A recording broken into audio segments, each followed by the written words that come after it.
Welcome, everyone, to The Wizard, a Radical Self-Respect. My name's Jared Mello, and I'm the Shepherd of Black Sheep. To my right is Shadow the Night Owl. He is the cult leader here, not me, and he is the mascot and spirit animal of the channel. Hello there to everyone who is in the live chat already. Tim, D, Yogan, Snoop. Who else we got in here? Teresa's in here. Miss Kim. Always on the ball, Miss Kim. I love it. And today we have at least a couple of videos to go over of Nancy Guthrie and one grab bag video. But the first one's going to be of Nancy Grace talking about where was the last person, or where was the last place Nancy Guthrie was seen. Interesting. Then another one will be about, from Matt Johnson, True Crime with Matt Johnson, more about the getaway vehicle. And to me, that is something that I am still surprised they haven't seen anything about a getaway vehicle. That's one of the big ways they caught Michael McKee, Dr. Michael McKee, in the Tepe double homicide, of course. Now, granted, he was an ex-husband, so that is someone they look for initially. But part of the reason why they found him is because of that rental car there. The rental car was there in that area that other cameras and whatnot were able to pick up. In this case, for whatever reason, they haven't had that luck. So what was the getaway vehicle? Where is the getaway vehicle now? I mean, for crying out loud, the getaway vehicle can be thousands of miles away. They could have destroyed it by now, for all we know. We don't know. But, and again, considering it's so late now, day almost 90, these are the things that should have been done in the first week. It's like, okay, in that first week, where's the getaway vehicle? Where did it go? What was it? All these Nest Cam, Ring Cams, yes, it's a bad service area, but you mean to tell me you can't get one video of what the getaway camera was like, or getaway car was like? And people said I was ridiculous in the beginning, but I said, why not even try to do some satellite images? I mean, what the hell do you have to lose? Now, yeah, they said it's going to be dark. Sure. But unless they were driving with no headlights, you're going to get something. There could be something, perhaps, right? Right? Hello there, Melissa and Philly. How are you? Lindsay, how are you? Laura, how are you? So Catella used to be the black sheep, more appropriately named before, but now Catella. Shadow's not sure what to think about that. But all right, let's jump in here to this first Nancy Grace video. But before I do, Shadow wants me to remind you all to like the video on your way in. Spank that like button and leave your DNA of choice on the like button. Throw a like vest to Shadow, the same way Brian Hooker should have to Lynette Hooker, but did not. Make sure you're subscribed to the channel. Tell a friend about the channel. Tell them how we have a good time in here. Hello there to Jennifer and Wendy as well. And as always, super chats, super stickers, becoming a channel member, or gifting channel memberships. Great way to support the channel. And they help me pay for soy-free hoodie snacks for Shadow the Night Owl. And becoming a member also gives you access to the members-only live streams. I do them at least once a week. And there might be other interesting things I do with them. And I go live almost every night to talk about true crime, current events, and psychology.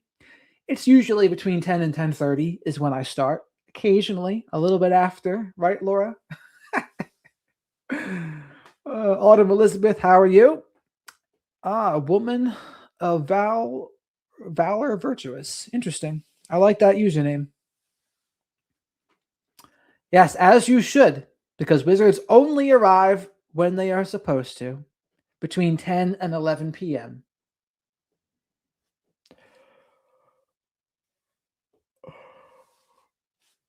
Regina, how are you? Oh, we got a super chat here from Mike already. Thank you very much for this, Mike. Could even be a four-wheeler to get 60 miles to Mexico. Sure. That's possible, but unlikely, I would say. Unlikely because just a four-wheeler is likely to get pulled over somewhere and to be noticed. That would be my guess. But thank you very much for the super chat, Mike. Shadow and I appreciate that.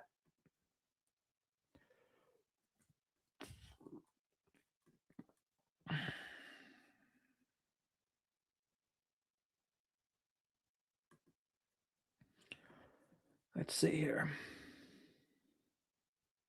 Hello there, Julie. Welcome.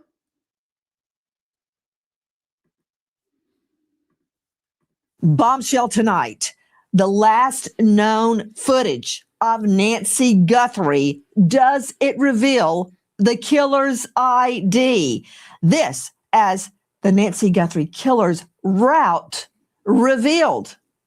Good evening. I'm Nancy Grace. This is Crime Stories. I want to thank you for being with us.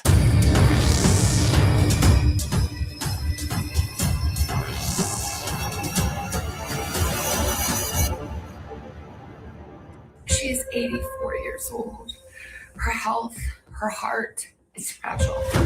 And every hour and minute and second and every long night has been agony since then.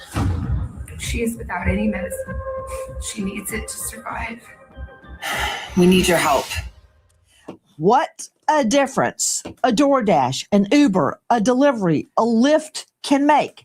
Do you remember in Brian Kohberger's prosecution after the murders of 4 beautiful University of Idaho students? And now I have to testify. Make partner case too, so yeah, because I'm a DoorDash driver, so yeah. So in this video, Nancy's going to go over the last known footage of Nancy Guthrie. Could be interesting, right? We haven't heard much about this angle. We've heard about the last person that have seen Nancy Guthrie, which was Tommaso, and then also Annie earlier, right? But I wonder what the last footage of Nancy Guthrie was. Let's find out. You have to testify in which murder case? Murder case with the college girl. Oh. My DoorDash driver is up right now. Very nice. Yeah, take that, Kohberger. Busted by the DoorDash delivery woman.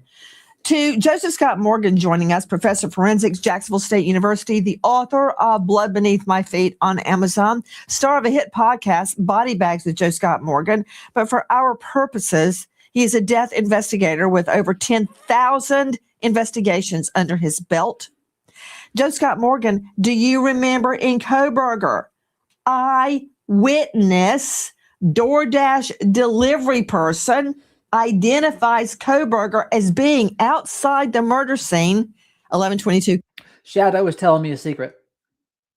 King Road at the time of the murders, 4 o'clock in the morning. Really? Yeah. Busted. And now, in this you know case, what? I don't. Yeah, go ahead. No, I was going to say I'm reflecting back right now. You could have knocked me over with a feather when we got that footage. Do you remember that? Because we didn't know that that existed. And all of a sudden, all it takes, Nancy, is just one little turn of the screw, right? Something that we're not completely aware of. And then all of a sudden, boom, the narrative completely changes, or at least the narrative is more clear. And I think we might be headed down this road with Mrs. Guthrie, Nancy. We have just learned that in the Celeste Rivas case, where D4VD, aka David Anthony Burke, is now charged in her murder and her dismemberment of this then 13-year-old little girl. Don't show me him. I've seen him enough. I don't care if I ever see him again. The Tesla. Every Tesla has 360-degree visual, unless it's been destroyed. In this case, see how valuable that is in the Celeste Rivas case? In this case, no one, until a few days ago, has been looking at around that Uber delivery, that Uber drive. So what, if anything, can we learn, Joe Scott Morgan?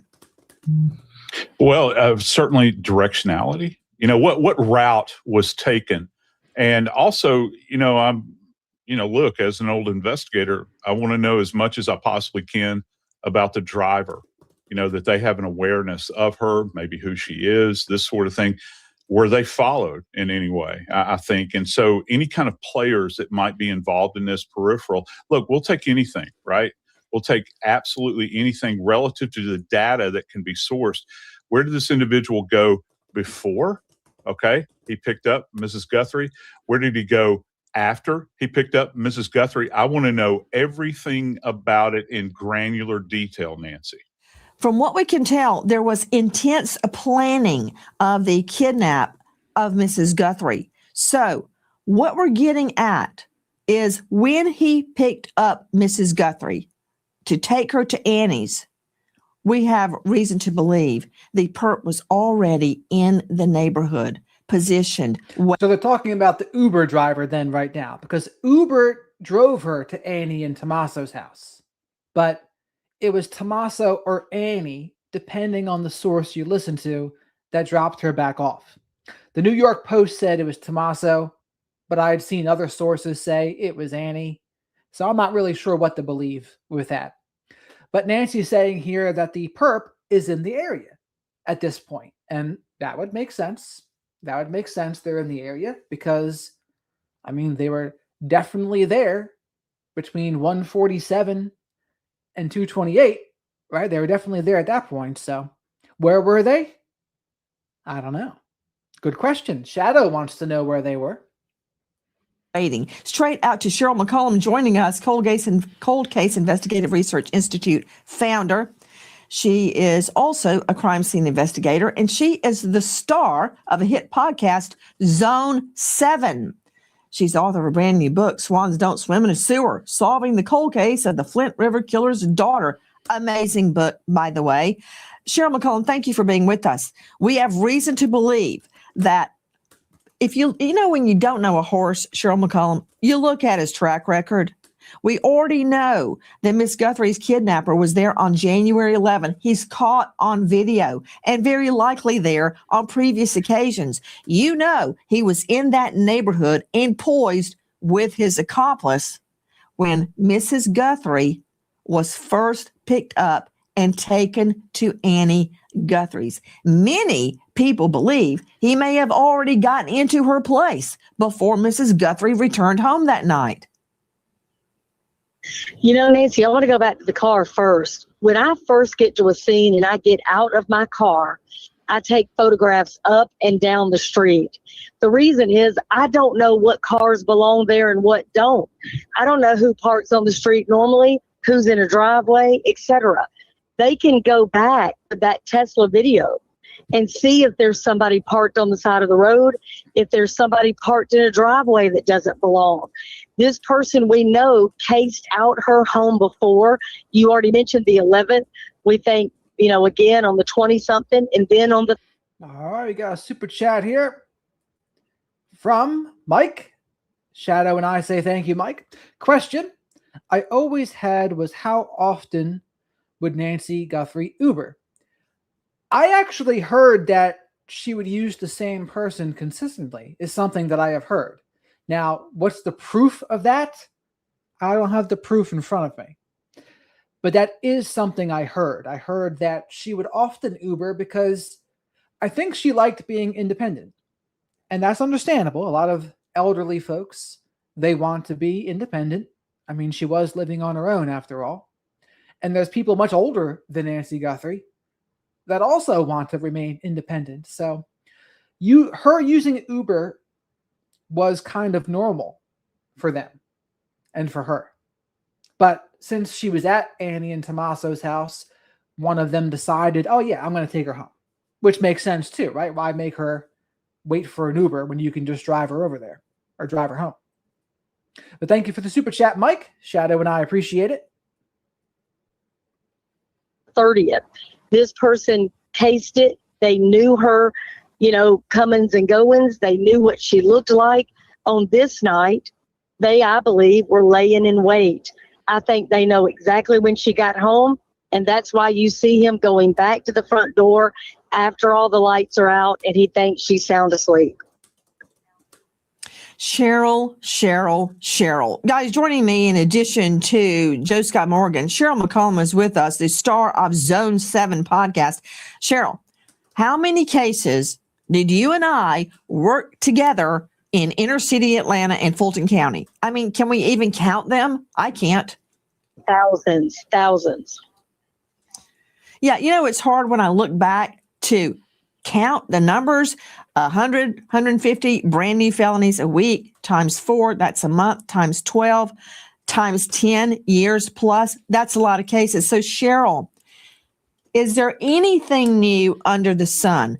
Defendants do the same thing over and over and over. They can't help themselves. Like, think about it. Everybody listening right now, do you brush your teeth the same way at the same time every morning in the same order? Do you wash your clothes a certain way? Do you get somewhere in your car and go, oh my goodness, I don't even remember getting here. I must have zoned out.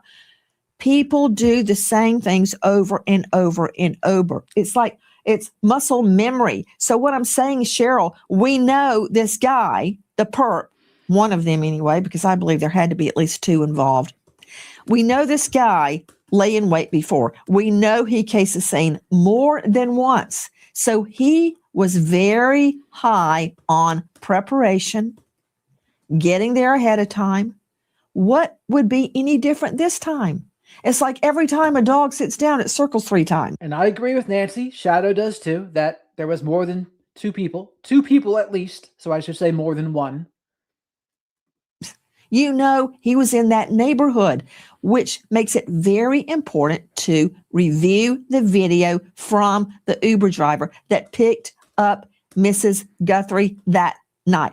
And also, Cheryl McCollum, a lot has been made about the daughter, Annie Guthrie, and brother-in-law of Savannah Guthrie, their car being impounded and why it took so long.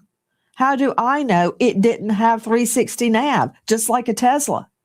Remember what we learned in the Alex Murdaugh double murder trial and the murders of his wife, Maggie, and son, Paul?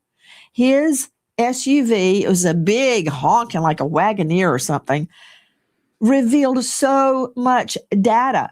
When he took off from the crime scene that night, scratching off, when he slowed down his vehicle. Well, Laura, I would say she said that the porch guy wasn't prepared or the camera wouldn't have been removed. And I would say, well, it hasn't seemed to hurt him so far. Seems to be doing pretty good, not eluding capture. Let the passenger window down electronically. Yes, the black box of his car showed that. Threw out Maggie's cell phone and then scratched off to hide out at his mother's house. Remember all that? So much we can learn. So Cheryl, yeah. So while their vehicle was in impound, how do I know they weren't looking at that? They should have been. They not only should be looking at any type of data that could come from the car, whether it's video or from the black box. Did that car move after 9 o'clock? They would know that. And that's why it's critical when you're ruling people in and ruling them out. Go through all of it in order to truly rule somebody out. The data from that phone, the data from the car, it's going to tell the story. That's not something they can manipulate. The Uber driver the same way. If he were to put his phone on airplane mode, that black box in that car is still operational and still telling us whether it's rolling forward, in park, the trunk opens. Well, here's a good question. How long is this footage, right, from him walking up here to the time that it's removed? How long are we talking, you think? A couple minutes? A few minutes? I really don't know. But not that long, but no one's really talked about the length of this video, right? Well, from this time to the time it's removed, how long is it? A few minutes? The passenger door opens, we will know all of it. Back to you, Joe Scott Morgan, you and I believe Cheryl and Fitz were talking at the very, very beginning when Miss Guthrie went missing about the importance, the critical nature of vehicles in this case. And now it's coming true. Yeah, we absolutely were, because she's dependent, I think, to a great degree upon people moving her about. And so our vehicles are so tied to what our identity is and how we move about, and also where we are at any given time. So I think that this could be one of the keys that's going to unlock this. We can talk about physical evidence all you want to, but the big piece to this is her movement, because that's essential, Nancy. And one of the big questions we've always had, How did she get into the house, out of the house? Was she conveyed in any way? What's being implied here? So all of the actors that at least the police have revealed to this point are going to play a role in this, trying to create this timeline. And hopefully, Nancy, and it's rather grim, but where is she? I think is a big part to this as well. And that's a question that we all want to know, right? We want to know who the perp is, but we want to know where she is in her current status, Nancy. Well, again, a track record. How many cases have been busted by vehicles? And all we need is one clue about the vehicle. I mean, think it through. Let's take a look, just for the fun of it, at Brian Kohberger's white Elantra zipping around the neighborhood, caught on one cam after the next, after the next. Yep. And it wasn't just Brian Kohberger. Do I have to say Molly Tibbetts? As you will recall, Cheryl McCollum, star of Zone 7. Cheryl McCollum, in the Molly Tibbetts case, the perp was unknown to her. There was no connection, which made the case even more difficult to crack. It was like a needle in a haystack until video emerged of the killer's car going back and forth and back and forth. And then you see Molly Tibbetts come into the frame. And the person, the perp, is talking to her, trying to get her in the car. She threatens to call 911. What was interesting about that vehicle, it had distinct markings along the side of it. And that is how the killer was caught. And we've seen it play out over and over again in the case. So Wink is asking, when do I think there's going to be a major breakthrough? The answer to that question is I have no idea, because right now, the most likely way there's a major breakthrough is a DNA sample. But remember from that 857 Tucson video, the detectives, they trampled that crime scene. So any of the DNA they see there could have been from one of those detectives too. So it's like, can we really rely on that? I think we are relying on it only because it's one of the few options they have. But outside of that, unless they can get a video somehow of one of these Nest or Ring cams that show the getaway vehicle, maybe then that would be a little bit of a lead. But again, unless you can zoom in on some sort of license plate, how helpful will it be really? Because that's another thing with the Dr. Michael McKee case. They were able to get all of the information from that vehicle. And so shortly thereafter, they were able to tie it to him. In this case, at least that we know of, there's no information. So I don't know, folks. To me, it just doesn't look good. It doesn't look good, and I don't even really know what people should be hanging their hat on at this point. This could be a case that goes unsolved for quite some time. Despite the fact that every former law enforcement person, former FBI agent has said, oh, yes, we're very certain we're going to catch them. Well, what I would ask them next is based on what? Based on what? What evidence is going to be the thing that pulls them in? Or are you going to try to say to me, there's just a lot of things they're not telling us? Yeah, I would agree there probably is a lot of things they're not telling us, but it still hasn't been enough to make an arrest. It still hasn't been enough to name a suspect. So that's where I am with it.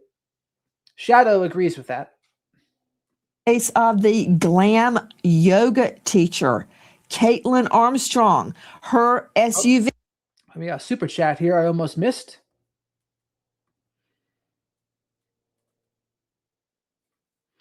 Mike, thank you very much for the super chat, Mike. Shadow and I appreciate it.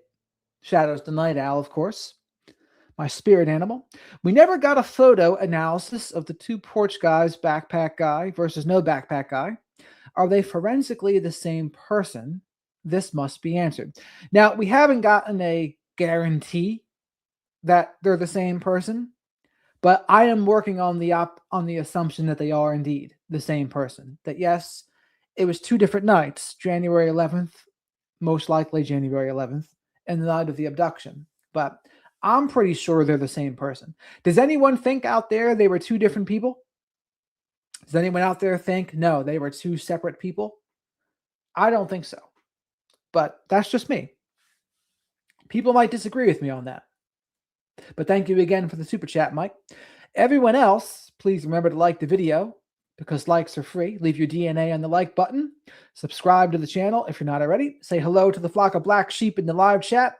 Black Sheep Nation, they call them.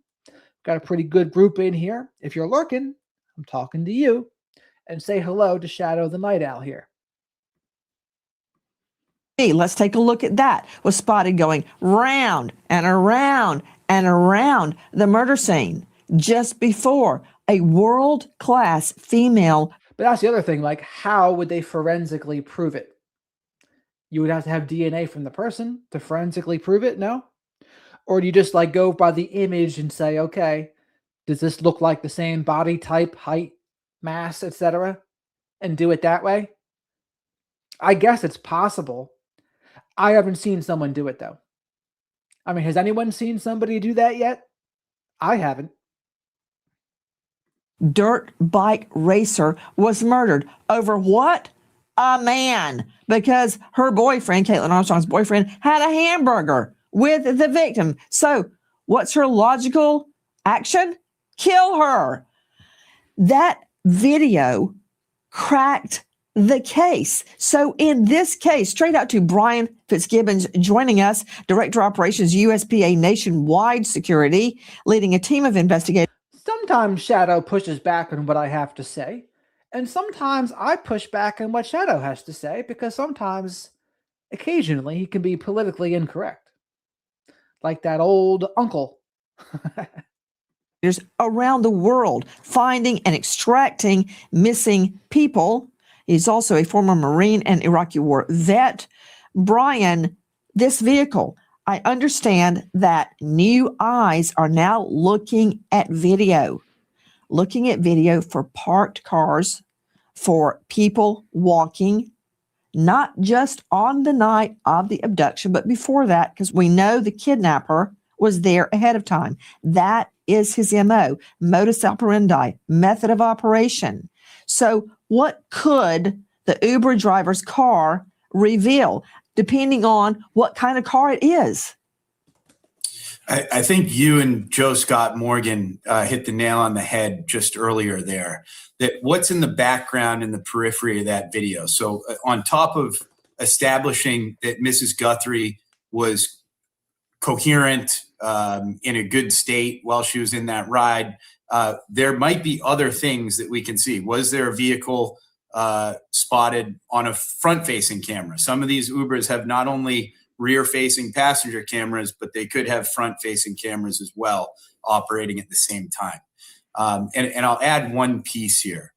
There are still thousands of hours of video collected from both public and private sources that review is ongoing and a very tedious effort. But what they're focusing on is trying to find a vehicle in the right space and right time that can lead to be further investigated. Now, we know, moving beyond the Uber driver, that Depending on the quality of image, there might be a way to check the eyes. And that's really only if they don't have contacts in or something, right? To distort them. I'm not sure. Does anyone know that's in law enforcement in the chat? If you have distorted lenses on or like costume lenses, does that prevent eye identification? I don't know the answer to that, but I should ask the question to ChatGPT or something. that picked up Nancy Guthrie that night. A lot has been made to you, Joe Scott Morgan, about Annie Guthrie and her husband's vehicle. We know that it was a blue Honda CRV, and Hondas, CRV specifically, do have nav system depending on the trim level you get on the car. Now, what does that mean? And what, if anything, can we learn from that? Because he, the son-in-law, brings Nancy home, and you know the killer was somewhere in the area when she was brought home. when we're thinking about her delivery back home, who exactly is out there watching? Because Nancy, as I've held all along, and I think this is kind of obvious, but this is a targeted attack. They knew her. They knew who she was. They knew her comings and goings. And here's the thing. They knew that she's vulnerable. And so they're going to spring whenever they see that her guard is down. We're talking about kind of late at night. She's barely ambulatory. She's worn out. She's been with her family at this point in time. They know she's going to turn in for bed, Nancy. So here's the king before I get to Mike's super chat here. So this is what it says, how eye-based ID works. So, the short answer is no. Costume contact lenses don't reliably prevent IED. I guess reliably is the key word there. They can make identification harder in some cases, but they're far from foolproof. So again, I guess it comes down to the quality of image they can get from the eyes, from the Nest Cam, right? So this is what it says, how eye-based ID works. Systems use multiple features, not just your iris color.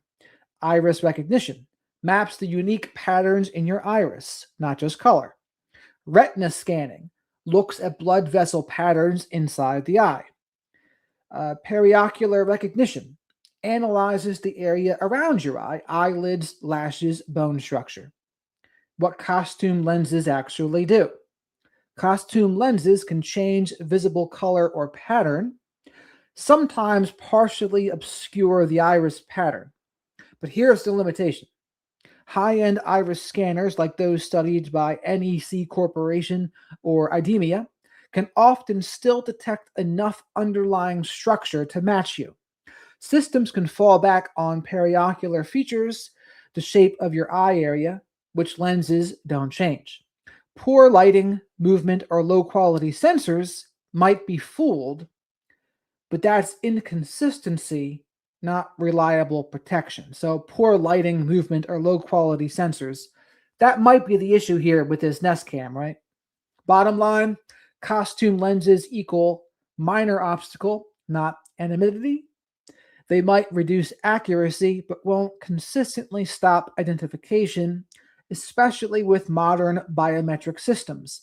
One more thing, if you're thinking about using them regularly, only buy FDA-approved lenses and get a proper fitting. Cheap costume lenses can cause infections, corneal scratches, or even vision loss. How about that? Hello there, KC. Welcome. Now, Mike, I'm scrolling up for your super chat here now. Thank you very much for this, Mike. Shadow and I appreciate it. In 2026, if FBI or an AI company can't look at two pictures and determine if they are in fact the same person, then we have bigger problems. Shadow might agree with you on that one, Mike. I think Shadow agrees. And Shadow likes the soy-free Hootie snacks, by the way. So, thumbs up from Shadow. So I would think so. And, Jen Koffendorfer didn't answer you when you asked, I know. I wonder what Maureen or Robin Dreek or fill in the blank with any other former FBI person, what they would say. But thank you again, Mike.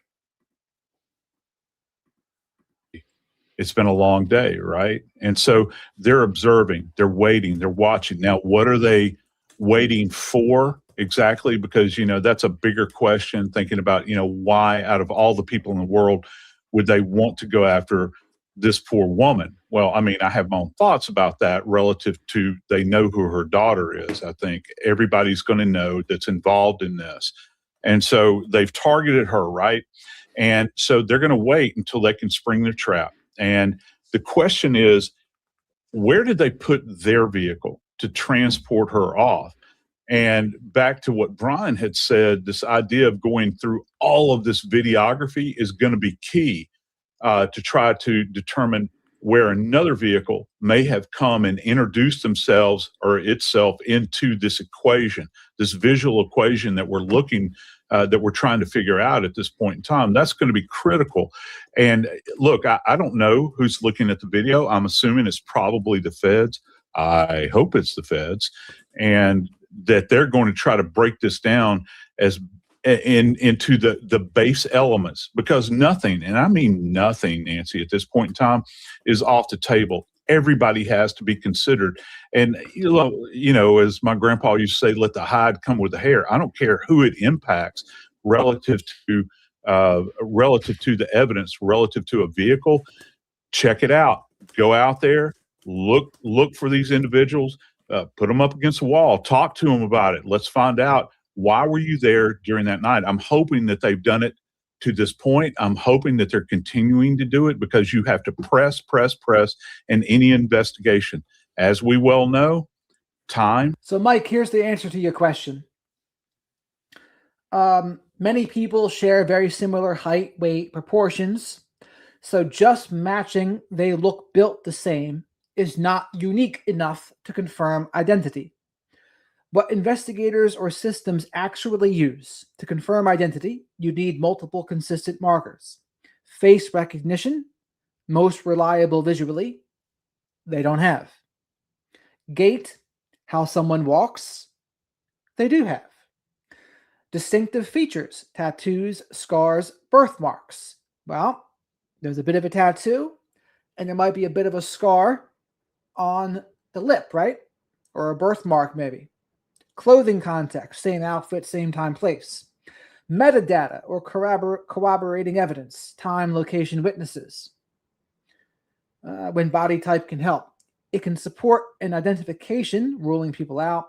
It can suggest possibly the same person, but it can't prove it on its own.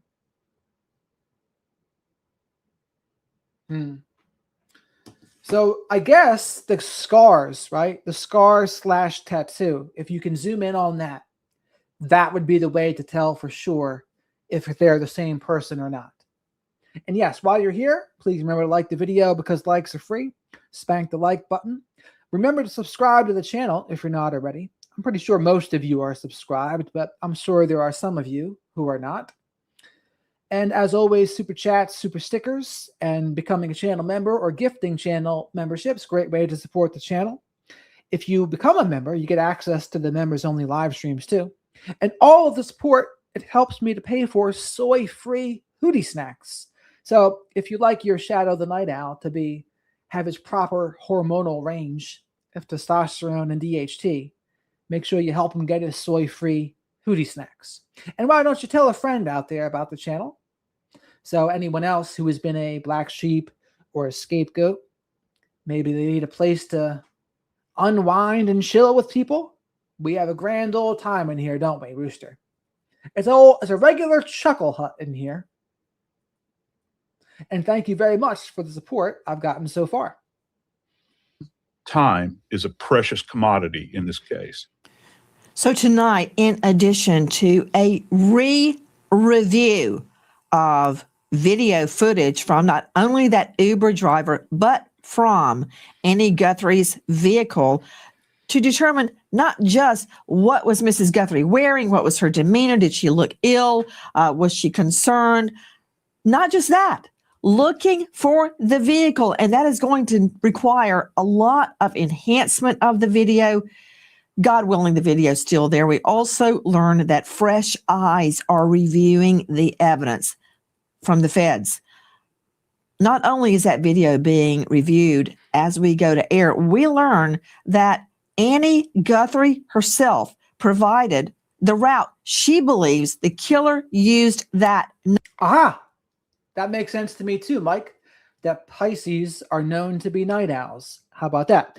And there is quite a bit of Pisces fish in the live chat here, by the way. There's a good school of Pisces fish and the flock of black sheep, of course. Night. Let's take a look at it. Straight out to Dave Mack, Crime Stories investigative reporter. What is this? Where did it come from?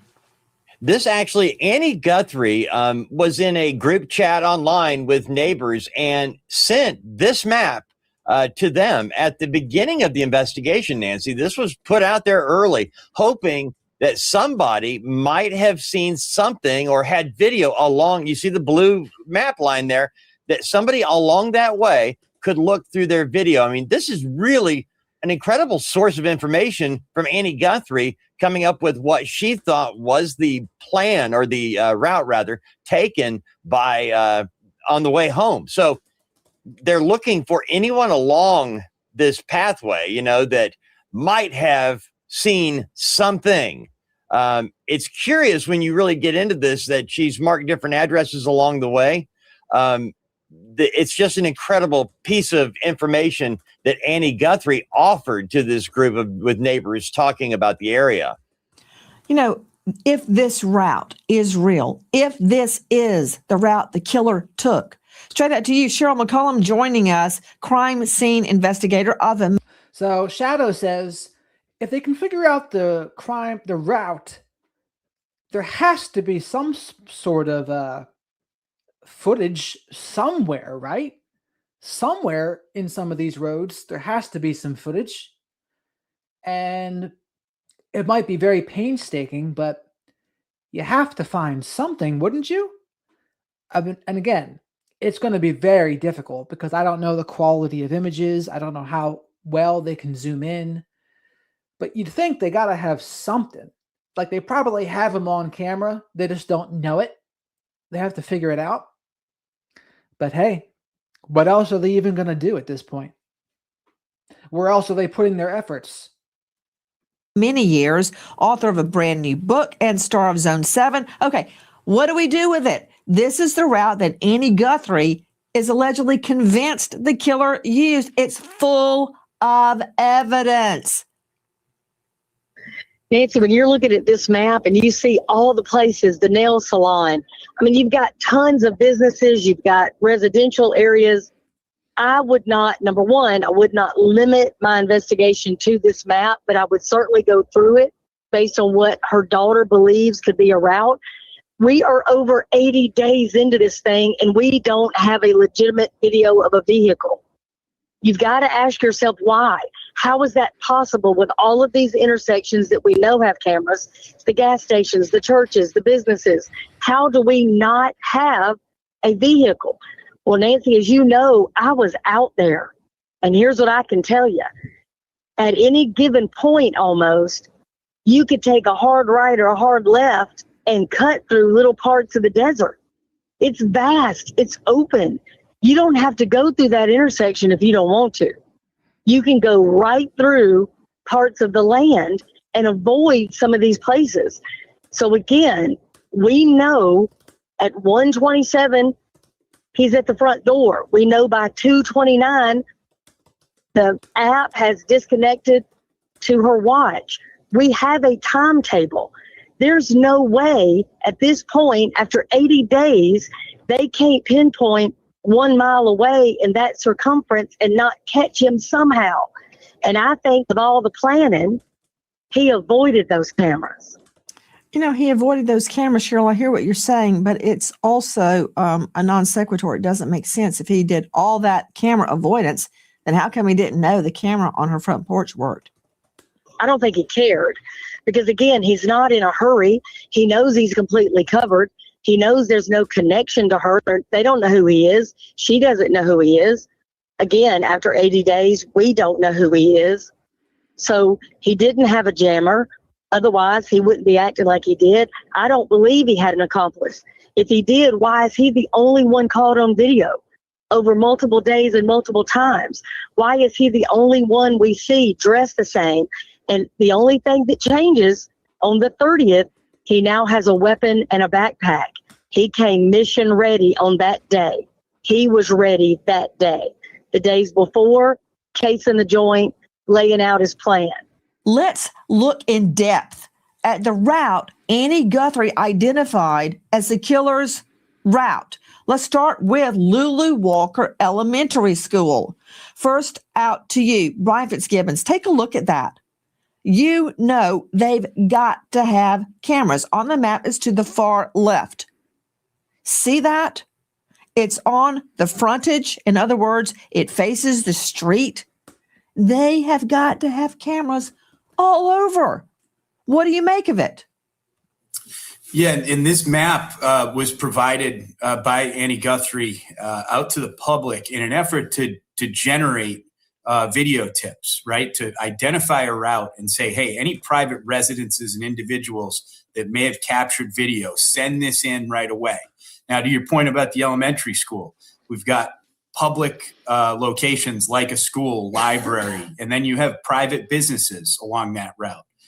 Pharmacies, gas stations, things like that undoubtedly captured video at that time. And I think we've talked a lot about a lot of the missteps here. Getting this route information out was not one of them. This would help generate those leads and help people to save that video before it expired. Joe Scott, there is a plethora of information. Look at the elementary school. What do you see? Shadow Hill's back there too. Shadow noticed. Well, I can see 4 points, or at least probably multiple, more than 4 points of where cameras could be positioned, and it's going to have a field of visual perspective. Here's the thing: when you take a look at this and these cameras, if they're working, and we've run into that before, have we not? On each corner of the building, these cameras, their field of view will be intersecting. Okay, so if you think about the vision that a camera has, as it goes out, it kind of expands, right? So each one of these points will intersect with the other. The cool thing about this, let's just say from the perspective of the school, that these things are going to be overlapping. All right, they're going to overlap, and you can catch. If you can't catch it from one, you can catch it from the other. I'm talking about the color description of the vehicle, and in addition to that, you might be able to get a hit on a license plate relative to all of this. So these fields of view, if you will, are intersecting or overlapping of one another. And this is on, obviously, a main thoroughfare here. We're talking about a school, right? So parents are coming and going, throughout the day. They're going to have a circle, that you have to pass through, drop these kids off. And nowadays, with the way schools are, security is at the top of their list. So hopefully these cameras are all functioning. Hopefully they're sensitive enough to pick up on any critical data.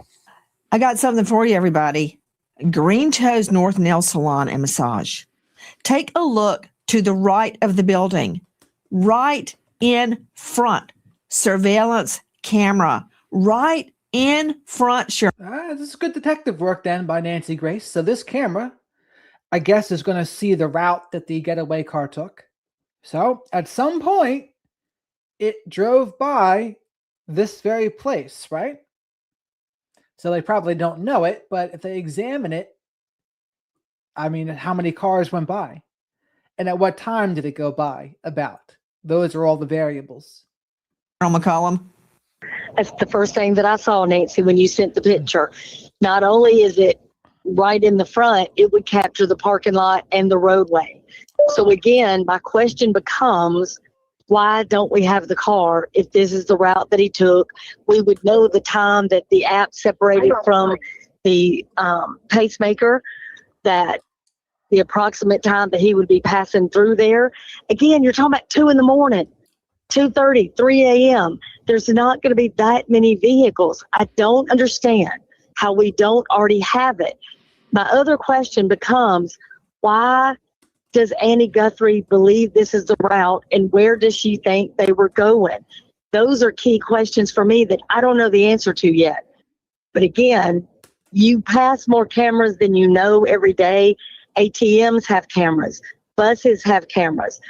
I mean, you're on camera more than you think you are, but after 80-something days, we don't have this guy. Summertime expenses. That's why I'm saying they're on camera. It's just a matter of getting that footage and narrowing it down to that vehicle. That does look like Shadow says that looks not like a good picture of Nancy Grace.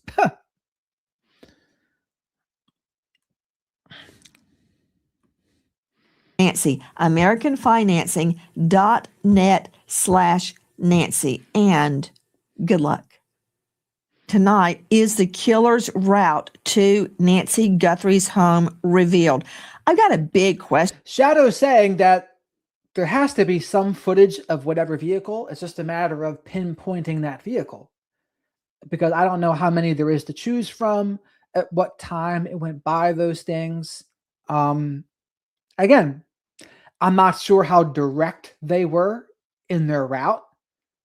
Did they kind of like hang around for a little bit? I mean, because things were slowly unfolding, right? I mean, they had no idea what was going on for a little while. So how far away were they at that point? We don't know. I mean, we literally have no idea. We have no idea. To you, Brian Fitzgibbons. This information is coming from Savannah's sister, Annie Guthrie, reportedly. Mrs. Guthrie's daughter, obviously. Why is it so often that trained investigators discount civilian? Wink, that was from a different case. That was, there was some sort of domestic violence thing going on. That wasn't related to Nancy Guthrie, though. But I did hear that, too. Theories, and I always go back to an incredible example. It's the case of Gabby Petito. Gabby missing. Nobody knows where Gabby is. Her parents are distraught. They're frantic. They're in a panic. They can't get any cooperation from Brian Laundrie's family, who's staying quiet. They know that Gabby Petito did not come back from a cross-country trip with her fiance, Brian Laundrie. They know she's missing. He's in her Ford Transit. Where is she? If it had not been for civilian sleuths that spot her Ford Transit in the middle of dispersed camping, you know what that is? We're campers. It means there are no lights, there are no electric hookups, there's no porta potties, there's nothing. You're out there with the antelopes, you and the crickets. If they had not spotted her Ford Transit and said, hey, that looks like Gabby Petito's Transit, and they call police, and not far from there, what was left of her remains were found.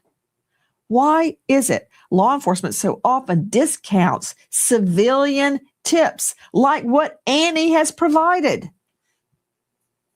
Yeah, there's an inherent bias with a number of investigators. So what does Shadow think of Annie and Tommaso? Shadow thinks if it's true what Monk's Intrigue channel said about the elderly woman that said Annie was envious of Savannah Guthrie and how Nancy Guthrie was concerned about that, there might be something to that. Now, that's not an accusation of sorts, but it's an interesting thing to take note of if it occurred. And also, just the last people to be seen with him, that is also something to take note of as well, of course. So, again, that's not an accusation, but is it a possible motive? Possibly. I'm not going to rule it out.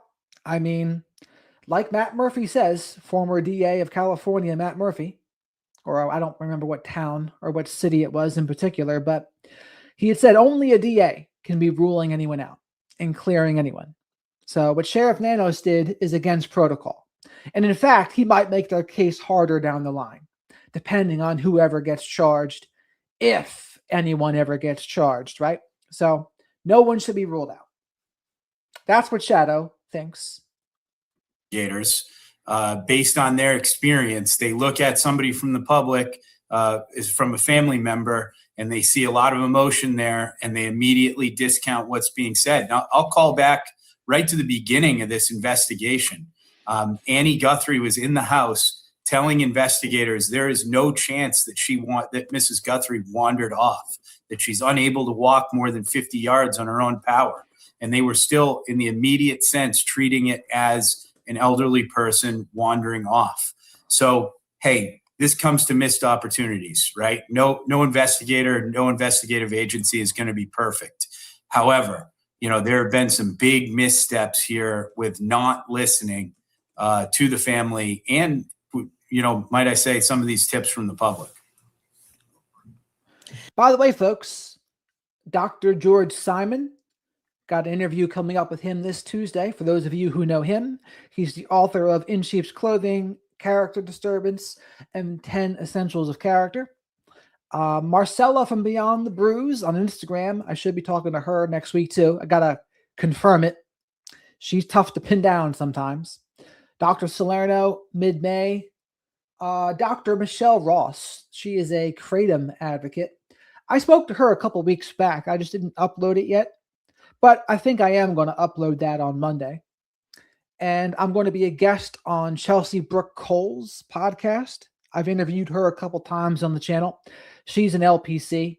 So I'll let you know when that gets published. So there's some interesting announcements. And while you're here, please remember to like the video because likes are free. Spank the like button. Leave your DNA of choice on the like button. Send Shadow a like vest, the way Brian Hooker should have sent one to Lynette Hooker, but did not. Subscribe to the channel if you're not already. Thanks for all the support that I've been getting. Shadow and I are very grateful. And say hello to the flock of black sheep in the live chat. There's also a good chunk of Pisces fish in the live chat too, for you astrology folks out there. Shadow and I are both Pisces. Cheryl McCollum, you are a crime scene investigator. In my cases that I prosecuted, those are the first people I listen to. It's the family and what input they have in a case. Here, for whatever reason, you're wondering why. You know what? At some point, Cheryl, why ask why? Just accept that Annie Guthrie believes this is the route the killer took and run with it. Why is it law enforcement is so resistant to civilian or family input? I think in this case, you have to listen to her. Nothing else has panned out. And to me, you're at that scene, Nancy. If this was you and I standing inside that house, we don't even have to listen to Annie. You're looking over there. Her eyeglasses are there. Her cell phone is there. Her hearing aids are there. Her walker is there. Her shoes are there. This woman didn't leave on her own. It's clear she did not. So if you've got her child telling you, I think this is the route, you need to check it out anyway. From her home, that driveway, you can only go left or right. Once you get to a major intersection to the left and one to the right, at that point, if you do not have that... Shadow says 1 to the left and 2 to the right. What is this? Some sort of a wedding dance song or something? The white people wedding dance? Killer's car on video. Then pay attention to what her daughter's telling you. You got to check it out. You have to check out all routes. You have to check out all cameras. Even if we thought that the kidnapper went to the right, I'm going to go to the houses to the left because, again, Nancy, he cased the joint. He looked at all the homes. He looked at where he could park and hide and then go to her house and be unseen the entire time. No neighbor, again, has produced the vehicle. We have him. He's been caught on camera more than once at the front door, but not from a neighbor. Take a look now at Circa 79 Salon. It has just been renovated. I'm going to show you now the before shot. Before it was renovated, it was called Chantilly Tea Room, and it was transitioned into Circa 79. To Dave Mack, Crime Stories investigative reporter, as we're taking a look at the... What did Annie say? Annie didn't say anything. Like, not recently, at least. The Circa 79 Salon, formerly Chantilly Tea Room. The fact that it was renovated is important. I'm going to get to that. You heard Cheryl McCollum say, why did Annie think this is the route? You know what? Why ask why? Again, she thinks it's the route based on what she knows. Oh, so they're talking about how Annie thinks this was the route. She posted this somewhere, right? This was maybe 30 days to 45 days ago now. I think she posted this to Facebook. Am I right? So I'm running with it. And I'm not just looking for the perp. I'm looking for his vehicle. And not just the day of the kidnapping, other days like January 11. So why do we believe, if we know, why did Annie choose this route as the likely route the killer took?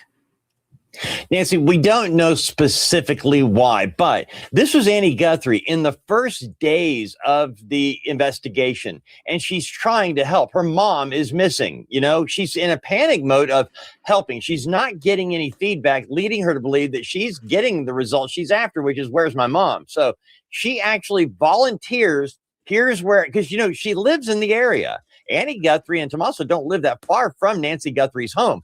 And so she knows all of the routes. She knows the roads that people. So this is the route that Annie Guthrie says that she gave to police. This is what we've been going over this whole time. Now, Nancy Guthrie had her own car, but she would also Uber places. Why would that be? Well, a lot of elderly people don't like driving after dark, or depending on how they feel that day, maybe they don't want to. So I could see that. That would make sense to me. Go and drive on. And that's why she put it out there. And I agree with you. More than just a Joe Blow citizen, you know, calling this in. This is the daughter of the victim, and she's putting this out there as a possibility. Now, this is a very specific getaway route, and it's easy to follow right there on the map. So when you get down to the nitty gritty, Nancy, this was Annie trying to help. Okay. Bottom line, there was a lot of words to say. We don't know, but thank you anyway. Let's take a look at Chantilly. You know what? Shadow says we should offer Nancy Grace a spot at the Chuckle Hut, and she would be a master roaster. Never mind the fact that, what's his face, Tony Hinchcliffe. Nancy Grace would roast Tony Hinchcliffe out of the water by a long shot. So I'd love to hear Nancy Grace roasting TikTokers, roasting her guests. I love it. Shadow loves it too. Tea room. That is what Circa 79 was before it was remodeled. It's a big structure over 3,000 feet. But what's interesting to me, it was remodeled by retail specialists with Cushman Wakefield. Why do I care? Because if it was remodeled recently, Cheryl McCollum, that tells me they've got surveillance cameras. Possibly. What concerns me with any remodel is the cameras are going to be, you know, taken apart. They're going to be rewired. So for a period of time, they won't have any. And it's probably the last thing they're going to put back together. So again, I'm not asking why, for, you know, the reason that you're thinking. I'm asking why for the investigation. If this pans out and we know the direction they're going, then we know where they're probably taking her. Now we know where better to search. Again, Nancy, I have not. So, but where does that route lead? Does it lead south to Mexico? I'd imagine that's where they would go, right? I mean, honestly, folks, do you think any of them, did they go somewhere that wasn't Mexico? Does anyone think they didn't go to Mexico? I think they went to Mexico. I mean, why would they stay in the States when your likelihood of getting caught in the States is exponentially higher? So, again, but these guys could still be floating around the States and just being undetected. That's a possibility too. So, chat, what do you think? Press 1 if you think they went to Mexico. Press 2 if you think they went somewhere else. So again, press 1 if you think they went to Mexico. Press 2 if you think they went anywhere else. Seen a legitimate search, meaning let's get some volunteers out there. Let's go shoulder to shoulder. Let's pan out. Let's get some horses and ATVs. We haven't seen it. We haven't seen a call for a search from Savannah Guthrie. She could have gotten 5,000 volunteers out there. It hasn't happened. So either law enforcement doesn't think this has anything to do with an escape route, or they're ignoring vital evidence. But I'll tell you, I wish we had the 911 call. I wish we had the 911 call too, by the way. Annie made that 911 call. But so a lot of people think that they didn't go to Mexico. So my next follow-up question is, well, Shadow says, well, then where? Then where did they go? They go to Texas? They go to New Mexico? California? Did they hop on a flight somewhere, somehow? I mean, I guess that's a possibility. But where do you all think she went? Or where did they go, if not Mexico? Wish we had the first thing they said. I think that would help us determine, you know, who did they suspect first? What did they say first? I think that would help us. Joe Scott Morgan, jump in. Yeah, so if we look at these 2 points, Green Toes and the Circa 79 Salon, you know, as it's entitled on the map, guess what you have to do there, Nancy? You have to slow down because this intersects with a major thoroughfare. The critical point is that if there is a stoplight, if there is at those 2 points alone, a stoplight, a stop sign, the individual driving this route, driving that vehicle will have at least had to do a pause. You know, some people refer to it as a California roll, right? Where you come in, you don't completely stop, and then you go ahead and go. It's not like this vehicle at those 2 spots would blast past it. Past these locations. We go back to Coburger, we think about that 20-mile circle or whatever it was where they're catching these glimpses. That ain't happening here. That individual would have to slow that vehicle down to the point where you can actually capture something.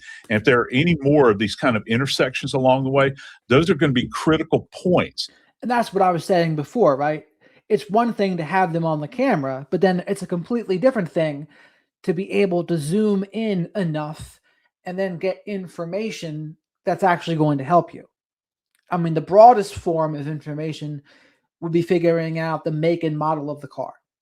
If you ever were to get some sort of license plate, that would be humongous. Or if you get a face ID, even more humongous, probably. If you get a license plate, you can see who the car is registered to at that point. But it's not a sure thing once you get them on camera that you're going to be able to get information from it. But you got to try. Right? I mean, what other choice do you have but to try? All right. Of where the individual would have had to slow down enough where you can actually get a capture off of these cameras. I think that those are going to be very important points. I'm glad that you pointed these out because, look, I mean, you got nothing else to go on. If you look at the elementary school, yeah, it makes kind of a dogleg turn there, but did that stop there, or they just kind of roll past it? These other places, you've got intersections with a major thoroughfare. They're going to have to slow at least. They're just thinking about their own preservation. They don't want to get T-boned as they're pulling out there. It's just human nature. They're going to have to slow down. That could be a critical point or critical points right there. And amazingly tonight, Dave Mack has done his own investigation into the route that Annie Guthrie provided and learned something very, very probative. What about it, Dave? Nancy, remember we had the car that was seen on a Ring camera that was about 2.5 miles from Nancy Guthrie's home, and it was on a back road away from the scene. It was dismissed by the police or the sheriff's department. When I laid that map over, the route on that road does not show up on Annie Guthrie's. There's your white Kia there, right? Is that what this is, the white Kia? Route for getting away from the scene. But you lay it over and it's right in there. It fits as a possible route that could have been used as the escape route. It's right in the same general area. And that may answer Cheryl's question as to why Annie came up with this route. That video from our friends at Fox News. You're on cross-examination. Who is our next sponsor? Well, here is a probative clue. Meow. Smalls makes. It always gives me a chuckle when I hear Nancy Grace pull out a meow so randomly. And tonight, another theory emerges by a renowned psychologist. Do you buy it? Listen. Of intelligence involved here, which has pointed to me Dr. Gary for a very long while now, to a group of people, at least 2. There is someone behind the curtain who's more intelligent, more scheming, and then the individual who actually carries it out. Because one of the prime reasons for eliminating a person other than financial is that they know something. That is our friend, Dr. Gary Bricado. He's an esteemed psychologist, and that is him from a hit on TMZ, our friend's Harvey Levin. Jackson was interviewing him, young Jackson. I actually like young Jackson better than I do Garagos and Harvey.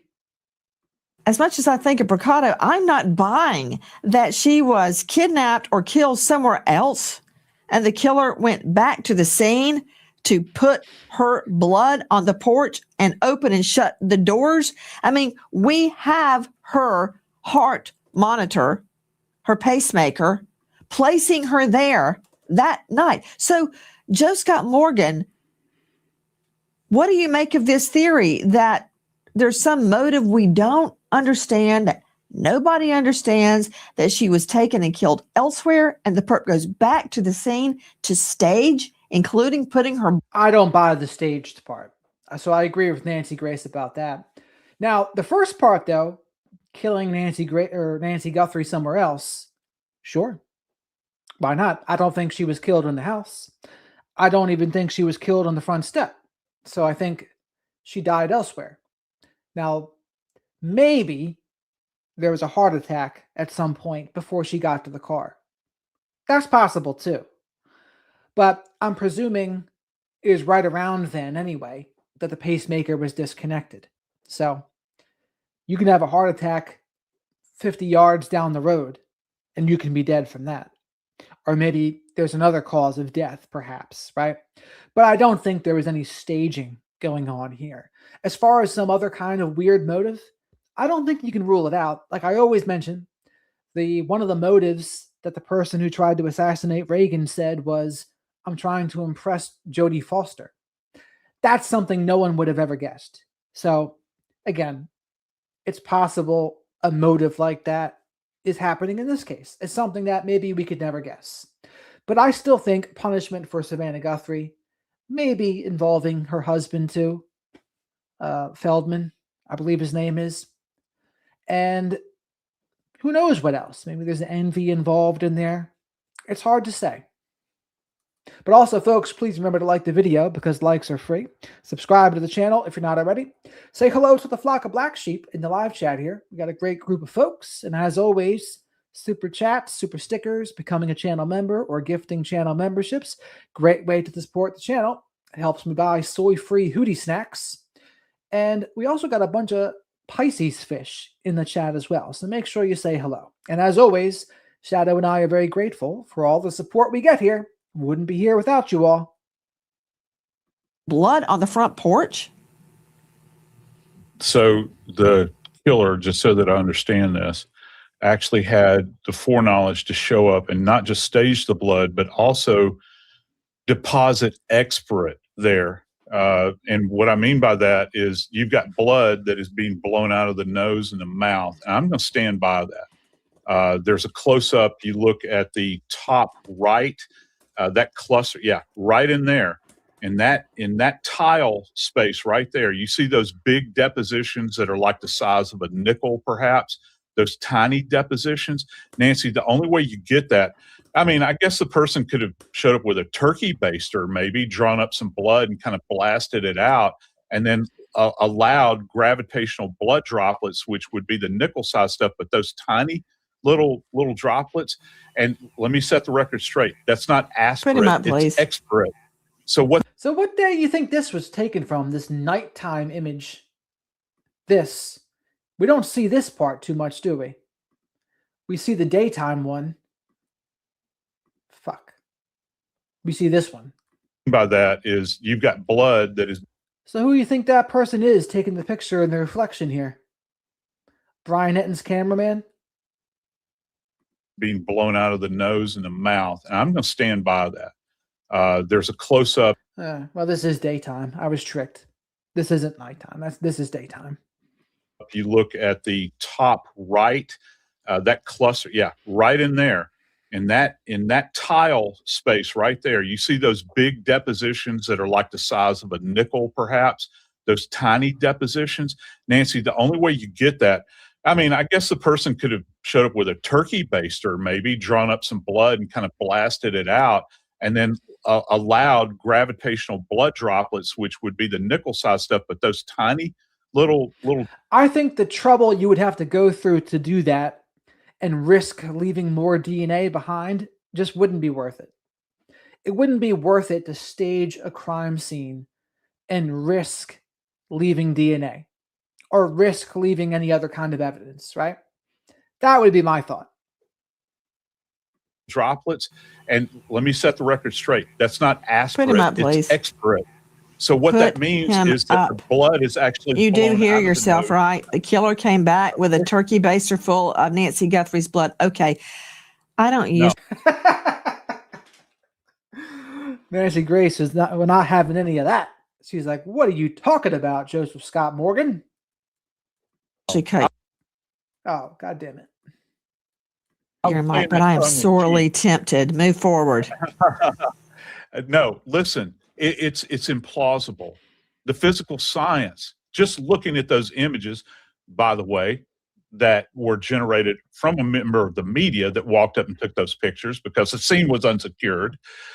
That deposition right there flies in the face of that, Nancy. It really does. And I cannot imagine that whoever this rocket scientist is that did this had the foreknowledge to come in and set this up and stage it up. Because that expert up there, You know, that's Joe not Scott, while aspirin, I've got you, a lot of viewers have questioned the fact that, these photos are from our friends at Fox News, by the way. A lot of viewers have questioned foliage being on top of the blood, which could have happened in any number of ways. But could you weigh in on that before I go to our other guests? Yeah, because you have, it's just basic physical science. If you have the blood deposition right there, how in the world did the greenery get on top of the blood? I've actually heard people say, well, there's evidence that there is. Now, Shadow and I's theory on that is just walking by, you can kind of, foliage can kind of go up and down, I think. Because it's light, right? And you walk by it and it kind of just like drifts. So it's really only on a couple places there, right? Like right there. Well, you can't see me pointing, but right here. So it's just, I don't think it was done intentionally. It was just there. Like, and maybe got dusted up. Because again, if Nancy Guthrie falls down, that creates some air. She goes down, air comes up, maybe drifts some foliage over there. I could easily see that happening. There are bits of foliage with blood deposited on top of it. So I think that that's going to be. Let's see. Thank you very much for the super chat here, Mike. It was a turkey baster. What makes you think so, though? Because I'm not so sure it was. I think it's just, I think she was hit in the face with a fist or something else. And she went to her knees. Maybe she tried to catch herself on with her palms as well. But then she like coughed. And then the blood flew. And that's why there's oxygen in some of the blood. That's been my theory. But thank you for the super chat, Mike. Shadow and I appreciate that. It helps us pay for soy-free Hootie snacks. The best kind of Hootie snacks. A big question here. And again, hey, Nancy, guess what? We don't know because the scene wasn't secured. These images that you're seeing do not come from the police. All right. You've had what? Pizza delivery guys, pool boys. Okay, you're going down the garden path. You're way out in the weeds. Let's get it back in the middle of the road. You don't think that theory works, right? That's what I'm talking about. No, I don't think it works. Absolutely not. I mean, you had to really do a backflip and involve a turkey baster to make that theory work. Okay, Cheryl McCollum, what about it? And, you know, Bricado, really smart guy. I don't know where this theory came from. What do you make of it? If you look at the 90-degree angle drops, some of them are clear in the center or have a half moon. The only way that happens is if they have air. That comes from the nose or the mouth, period. You could not take blood. IP, I don't know if Nanos said that the family wanted to clean. I don't know if that's specifically what was said. I don't know. We don't know exactly what time it was either. Like, didn't they say it was like 11:50 or something like that? There was a call, but we don't know exactly the time Annie was first notified. We don't know what happened in the 911 call. So I don't know. I'd have to hear what Nano said again in that interview. Transfer it, drop it, and have it say, have that same conclusion. How does the foliage get on top of the blood? That's easy. We see him on video placing that flower clump on top of the camera. At some point, they fell off. That's easy. Okay, to you, Brian Fitzgibbons, you have up. How about this? We got another super chat here from Jackie. Jackie, Shadow and I thank you so much for this. And we both hope that, and all of us in the flock of black sheep hope, that you're feeling much better today because she had surgery earlier this week on Thursday. So we are very grateful for the super chat. It helps us to pay for soy-free Hootie snacks. So thank you again for the support, Jackie. And I'm glad you're doing a little bit better now too, because I know you were nervous about that surgery, but I'm glad things are going better for you now as well. So thank you again. Shadow says thank you too. Gone all around the world finding missing people. I've got a lot of questions for you about Sonora, Mexico, but if you could weigh in on what Bricado said, and again, he is no idiot, but this theory that she was kidnapped or killed in another location and the perp came back to stage the scene to make us think it happened there, it flies in the face of all the physical evidence. You've got to follow the physical evidence, like the blood, like the pacemaker. I'll defer to Cheryl McCollum and Joe Scott on the forensic side, but what I'll add is someone like Dr. Bricado provides such supporting fires for someone like me in the field, and I'll explain this. And by the way, folks, we're at 115 likes right now. If we get to at least, what's the fair amount? At least 150 or 175. I can gift more memberships because it's a new month. So that's something to shoot for. An investigator can get locked into a certain hypothesis, a certain theory, right? And where you bring in somebody like Dr. Bricado to present these potential hypotheses, yeah, maybe the forensic evidence shoots it down quickly. Maybe it takes a day or two to shoot it down, but it gives another. So 200 likes, Miss Kim? Okay. I think 200 likes is a fair amount. 200 likes, gifting 5 memberships. Angle for the investigation to look at. And sometimes that creates a breakthrough, right? Because I can say for myself, sometimes I'll get locked into one hypothesis or theory versus another.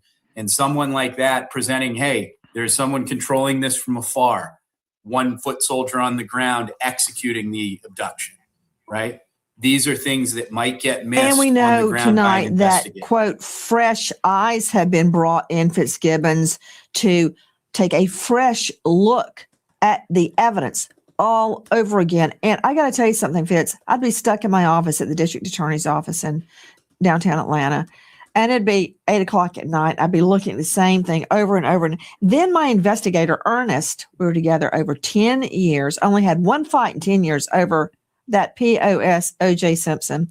That said, he'd walk in, say, why are you still here? And I'd tell him, and he would say just out of the blue, well, what about X? He was coming from a different point of view, something fresh. There's nothing wrong with that. And that's what's happening tonight, we're told. 100%. And that's where, a talented individual like Dr. Bricado, hey, Babe Ruth struck out a number of times at home plate, right? He also hit a lot of home runs.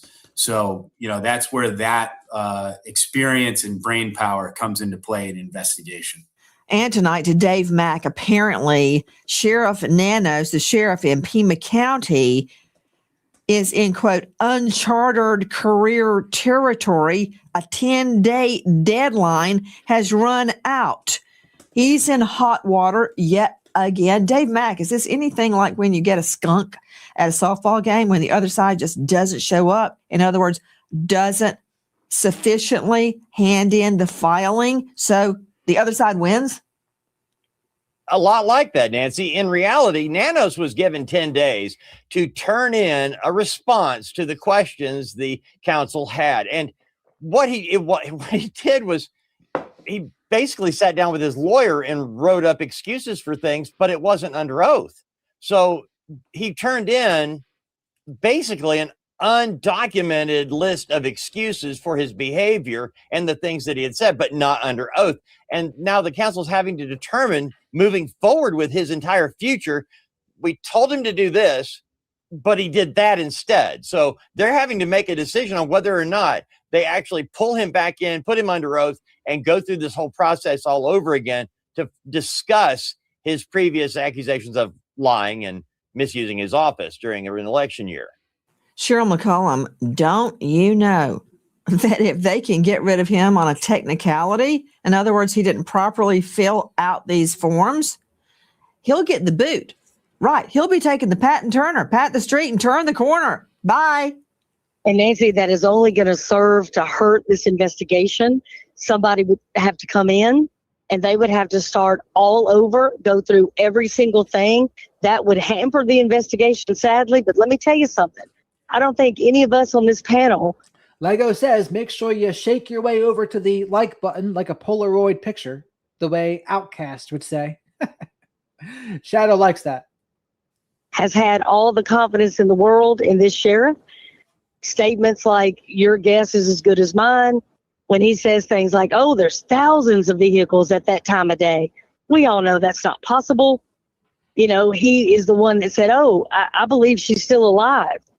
Again, I don't think there's an expert out there that believes Nancy Guthrie is still alive. Nobody being held somewhere. So he's flip-flopped. He's given bad information. He's contradicted himself.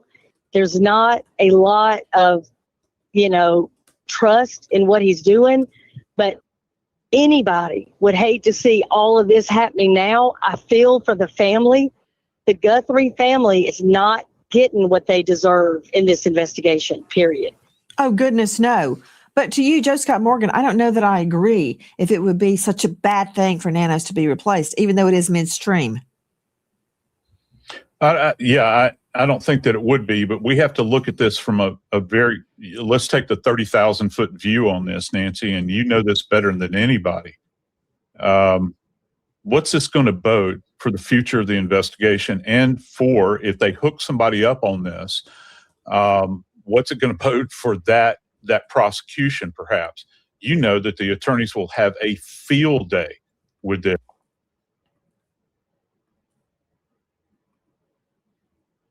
Thank you very much for the super chat, Mike. Shadow and I appreciate it. No word from card in her door from adult abuse department. Not that I know of, but I did see that, or I did hear about that, I should say. But I don't know anything about it. Shadow doesn't know anything about it either. But thank you very much for the super chat, Mike. Always appreciated. Helps us get soy-free hoodie snacks. Everyone else, likes are free. So leave your DNA in that like button. And make sure you're subscribed to the channel. They'll say that there's, it's rife with incompetence, that you missed evidence, all these sorts of things. And isn't it funny? Isn't it funny how those things that you do at the beginning of any investigation are going to echo through time? And this case in and of itself is a benchmark for that. I got to tell you, Nancy, moving forward with this case, this is actually a case as a college professor that I will present for years to come, saying this is an example, kids, of what not to do. And here we are. We're still in the middle of it, and it just keeps getting more and more bizarre as we go down this road. Fitz, after there have been a number of, to say euphemistically, putting perfume on the pig, missteps, translation, screw-ups, is there a way to make a save on this case? I think there is. There's been a tremendous amount of leads generated, a tremendous amount of digital evidence. And it's important to remember here, there's a game clock on here. And the game clock for the public, 88 days, and for the Guthrie family, it's tremendously heartbreaking. But the FBI controls that game clock, not the perpetrator of this crime. And they have an unlimited amount of time and resources to go through this evidence and find who did this crime. Okay. So that's an important piece to remember here. I don't think hope is lost that justice can be served in this case. Well, you just said something that is very encouraging, Brian Fitzgibbons. You mentioned the feds. If anybody can crack this case, it's them. But they need you. If you know, or even think you know anything about the disappearance of Mrs. Guthrie, Dial toll free 800-225-5324. Repeat, 800-225-5324. There is a $1.2+ million reward. And if you wish to remain anonymous, 520-882-7463. 520-882-7463. $1.2+ million on the table. And remember, a conviction not required, an arrest not required for you to get the reward. Oh, interesting. They don't even need to make an arrest. Hi guys, Nancy. All right. So of course this was Nancy Grace, friend of the channel. Now we will on to True Crime with Matt Johnson.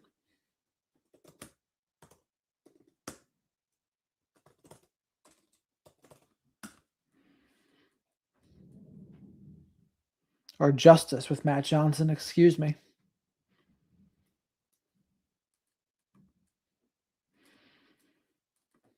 Real. It's The key to solving the missing Nancy Guthrie case might be on four wheels.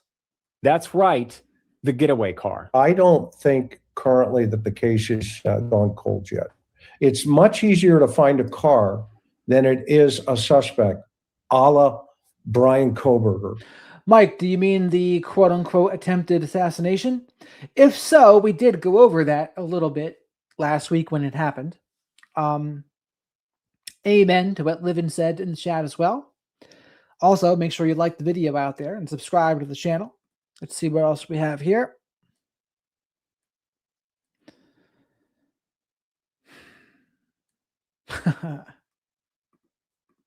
Okay. You find the car, you find the suspect. I have a very special guest on the program who deals in the world of cold cases. He's helped solve a lot of them, and he doesn't believe that the case of missing Nancy Guthrie is a cold case. He also believes that the key is in the getaway car. I ask him a lot of questions about this investigation, why he thinks that, and what the family may or may not know at this point in time. Is Savannah privy to information that we're not? Is she getting updates that we're not? He answers that question. He also talks about the fact that Savannah or Nancy might not have been the intended target. That's a fascinating part of the conversation as well. But first, do me a favor. Hit the like, hit the subscribe, and share this episode with a friend. Now, the case of missing Nancy Guthrie.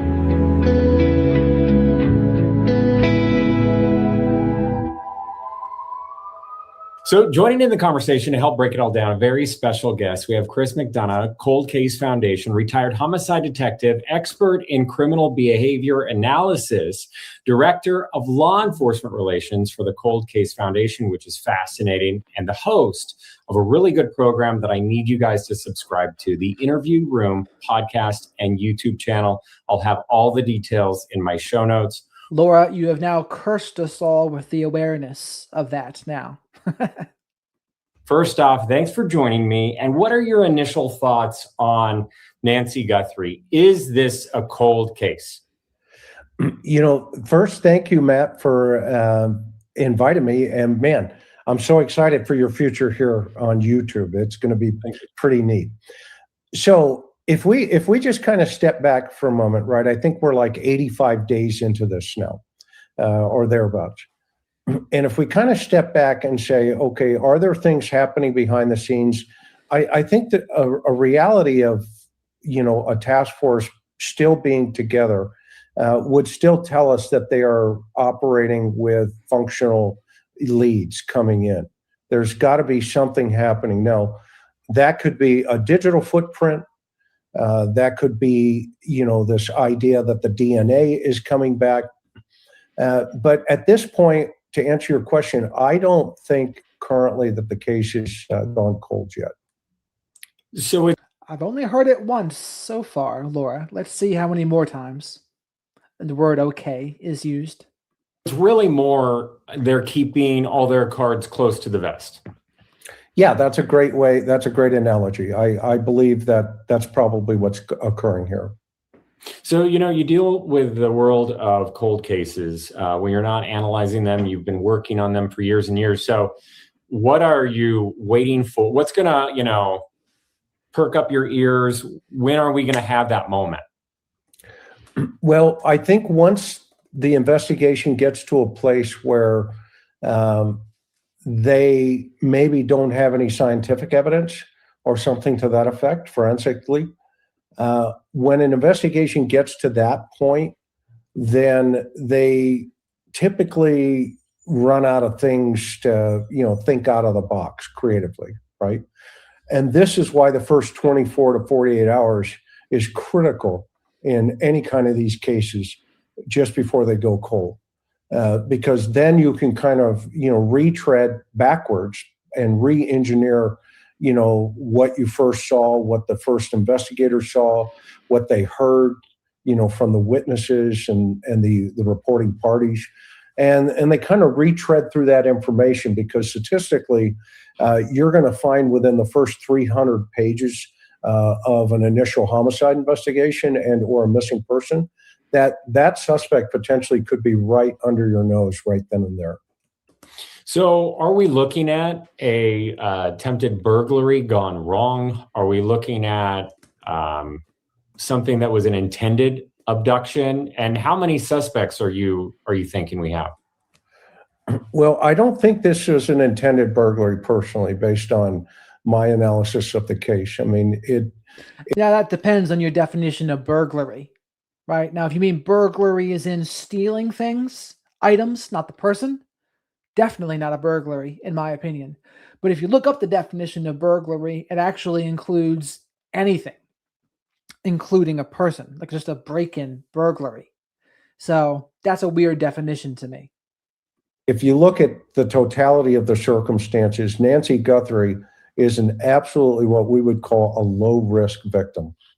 And what that means is everything indicates that, she's, in an environment, a situation, and a circumstance that is 100% low risk. Now, if you were to change that dynamic just one iota, i.e., let's say she was out of the house, down at a supermarket or, a truck stop at 2:30 in the morning, that kind of situation, well, that elevates her risk. Okay. And so statistically, the lower the risk to the victim, then the higher the probability that the suspect has some type of association with that particular victim, meaning it's somebody in a circle or within a circle of those who are connected or close to her potentially, versus the other way. If it's a truck stop, then that is a higher probability that it's a stranger who is involved in that particular circumstance. Yeah, and this is unique for a lot of reasons. First off, you have the daughter who's a celebrity, and then there's that whole factor, like, why was she targeted in the first place? It has to be something connected to Savannah, you would think. And Savannah believes that as well. How much does Savannah know? How much does the family know that is not being shared with us? Well, that's a great question. The information that we have, obviously, that she shared recently on an interview. I mean, they probably know a little bit more, but whatever they know, it's also not enough to solve it, right? It's also not enough to say, yes, there should be some arrests, or yes, there should be a suspect. So I'm sure they know some more things. It's just a matter of how consequential what they do know that we don't know is. Were, some particular details that were presented to the public about the doors being propped open, those types of things. And her belief that the two original ransom notes were also, genuine in nature. She was in tremendous pain. Her back was very bad.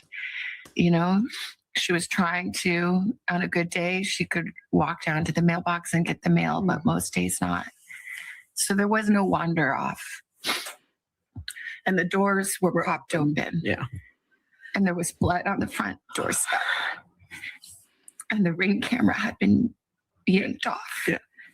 And so we were saying, this is do something. This is not okay. Yeah. This isn't, something is very wrong here. Yeah. It's surreal. How is it possible that we are having to make a video speaking to a kidnapper? Mike, I bet you what it is that professionals, licensed professionals, doctors, they would see psychics as more of being a quack. And so they don't want to be associated a lot of times with anything that's not strictly scientific. They would see it as like, oh, this is a pseudo-science or a quackery, right? That's what a lot of licensed professionals would say. I'm not saying I agree with them, but I'm telling you what a lot of licensed professionals would say. And that's probably why they did that.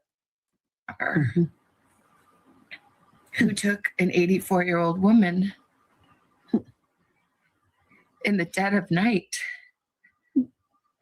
in her pajamas with no shoes, without her medicine, this little person,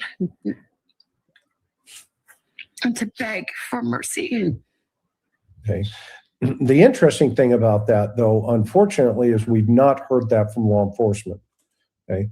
We've heard it from the family only. And so then you have to step back and say, okay, well, what are the other narratives that we've heard from law enforcement? And what are the narratives we've heard from, potentially the family, which could have been, told to them. And they, Savannah's just decided to put that out into the ether. Okay. But what we know is the timeline. We know that the narrative presented by the sheriff is a timeline that he gave us from a couple of different sources. One is the garage door. They had a data point, at 10:48 in the evening, and then it closed at 10:50, which is a 2-minute, data point. So that tells us they have some type of digital footprint in that circumstance. What he didn't share with us was the door information, how the suspects may or may not have gotten in, how the family even got in. And then we heard from Savannah on, her presentation to, her show, where she says, well, we thought it was a medical incident. Well, we've not heard that also from law enforcement. Okay. Because at that point, you have to really think critically and say, okay, well, wait a minute. If it was a medical incident, that means there's 2 911 calls. The first 911 calls would have come from Nancy herself at 2:30 in the morning, because she would have had to been the reporting party to say, I'm having a medical incident. Okay. And that type of information is verifiable almost instantaneously when the law enforcement got on the scene that next morning, where the family reported her missing. Okay. And so then the second 911 call then. 9:48 is when they opened the garage door.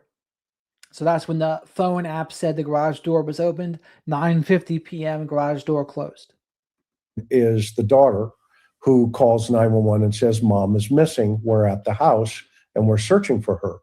So both of those 911 calls, if they exist, have not been presented to the public. And that is a sticking point right now for people to speculate, unfortunately. And now remember, folks, we're shooting for 200 likes here.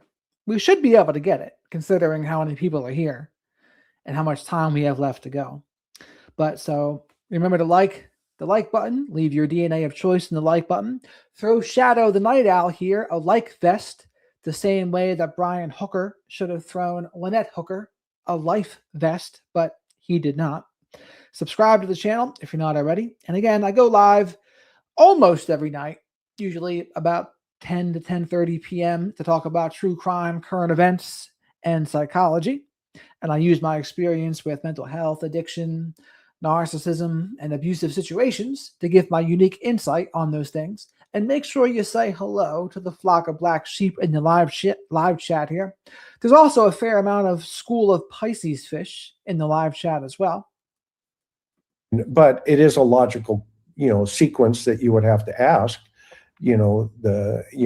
as in curiosity, well, if it was a medical thing and that explains the doors being propped open, which was the belief Savannah had, and or the you know her sister, well then who made the 911 call? Well, I'm curious why they haven't been released yet. What are your thoughts on that?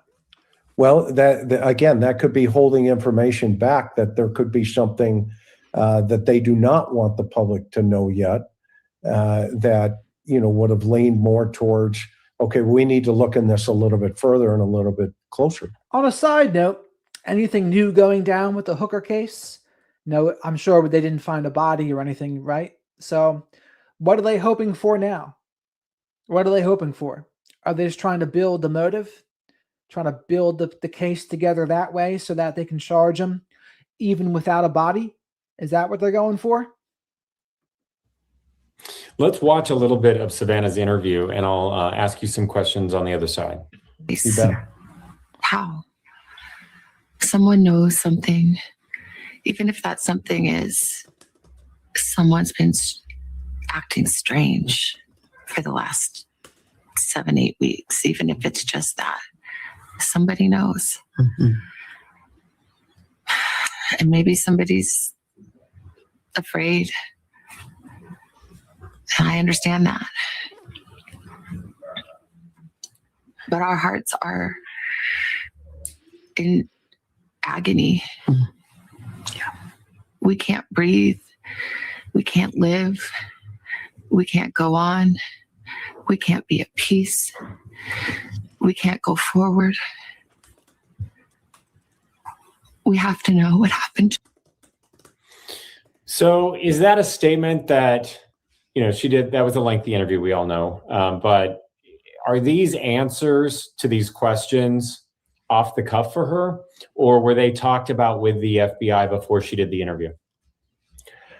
Well, there's a high probability that statement right there is scripted, meaning she's talking to the suspect.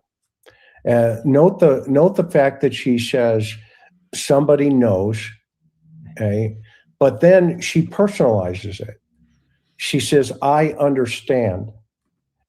And yeah, it's possible it was scripted, but remember, people like Megyn Kelly and I think even Maureen, they were ripping what's her face, Hoda, the way she conducted that interview. I kind of thought it was uncalled for because to me, it was just so obviously to be supportive of Savannah. That's what Hoda's goal was, to be supportive of Savannah. And I didn't have a problem with that. I mean, she's trying to get her to break the ice of getting back into the public's eye again. And I didn't expect it to be a hard hitting interview or anything. So I didn't have a problem with it. Okay, that someone is afraid. Okay, well, who's that someone that she's? Oh, how about this here? Nanny Goat Joe. Thank you very much for the super chat, Shadow, and I appreciate it. Hey, Jared, Shadow, Mods, and flock of Black Sheep Nation. If it were my mom, I would hire 10 psychics, hoping someone gets lucky. You need to try anything under those circumstances. And you know what, Nanny? Shadow and I agree with that, actually. Because why not? Why the hell not, is what I would say. Hire 10. See what the hell they say. Say, all right, where do you think Nancy is? Okay. Oh, she's by water? Okay. Let's go check some water sources. Can you narrow it down? All right, well, let's go check it out. Because what the hell else do we have to lose at this point? So, again, the rest of the people, the professionals, the FBI, they would look down their nose at that. But Shadow and I, and you too, Nanny, and Mike perhaps as well, we know better. We know better than to look down our nose at the unorthodox methods, because sometimes it is indeed the unorthodox methods that end up working. Wisdom requires a flexible mind, as my friend Dan Carlin likes to say. And that's something that the quote-unquote professionals, I think they forget that sometimes, that wisdom requires a flexible mind and being a little bit open-minded. They can think sometimes they know it all. They're all just quacks, those psychics. They don't know a thing. leave it to the FBI professionals and the law enforcement professionals. They know it all. And I say, nah. Shadow and I say, pump the brakes on that. Not so fast. Not so fast. You and your way hasn't gone that well so far. So why not try something new? Or what do you have to lose is what I would say. So again, maybe, and the problem for Savannah might be, it might be quote unquote against her religion to hire psychics. So depending, the Christian community might be angry with her if she did that, unfortunately. And that's one of my issues sometimes with religion, is that they would probably be mad at her for doing it. And I would say, why not? But the other Christians would say, oh no, you're turning to the devil. Psychics are from the devil. And that's literally what they would say. So I don't know. But I would say try it anyway. Because Shadow and I are omnis. We think there are truths in every religion, but they all lose us when they say they're the only right way. That's how Shadow and I see it. But thank you very much, Nanny. Shadow and I appreciate the super chat. Talking to, and how would she understand that? Okay.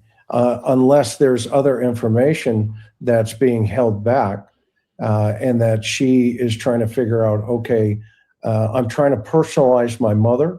I'm trying to personalize the individual that may have my mother. Okay. Well, anybody who goes into a home at 2:30 in the morning and takes an 84-year-old woman, okay, and abducts her, and then evidence of hurting her, okay, there's not much empathy in that individual. And so the fact that she is leaning into this person, it helps me understand maybe that the behavior science unit, the BAU, is a little bit further behind the scenes here, writing some of that script that she's probably modified to her own presentation. Yeah, talking points that she can remember, because it was a lot to go through that. And I know that you've sat down with many, many families dealing with a situation that's not pleasant, like this, like a case that you're working. So what else can you share, the behind the scenes that she and the rest of the family might be dealing with right now? Well, there's a tremendous amount of pressure that takes place here in these types of cases, these high-profile cases.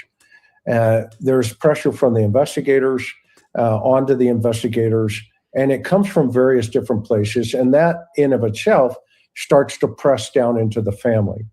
Okay, I can tell you high-profile cases that I've worked, I don't talk to the family personally. I assign somebody on my team, because we used to work in teams of 5 and 7. Okay, in a response to something like this. And coming from Southern California, as you know, more than anybody, we had a lot of volume. Okay, and we also had resources. So what we do is you assign somebody to that family, and then that liaison starts giving information to that family that starts to take some of that pressure off of, what's happening, can we ask? And you just have to be honest with a family, because they're going through this stress of not knowing, the fear of, the worst case scenario. And, you just keep adding that on top of, now they're getting notes saying mom is alive, okay, without saying it, by demanding money. And then the pushback to that is, okay, well, give us a proof of life. Okay. And then the FBI saying to you, look, we can't tell you to pay a ransom or a demand. That will never happen from a law enforcement agency. That is strictly a family decision. Okay? And if the family chooses to make that ransom payment, then that's up to them.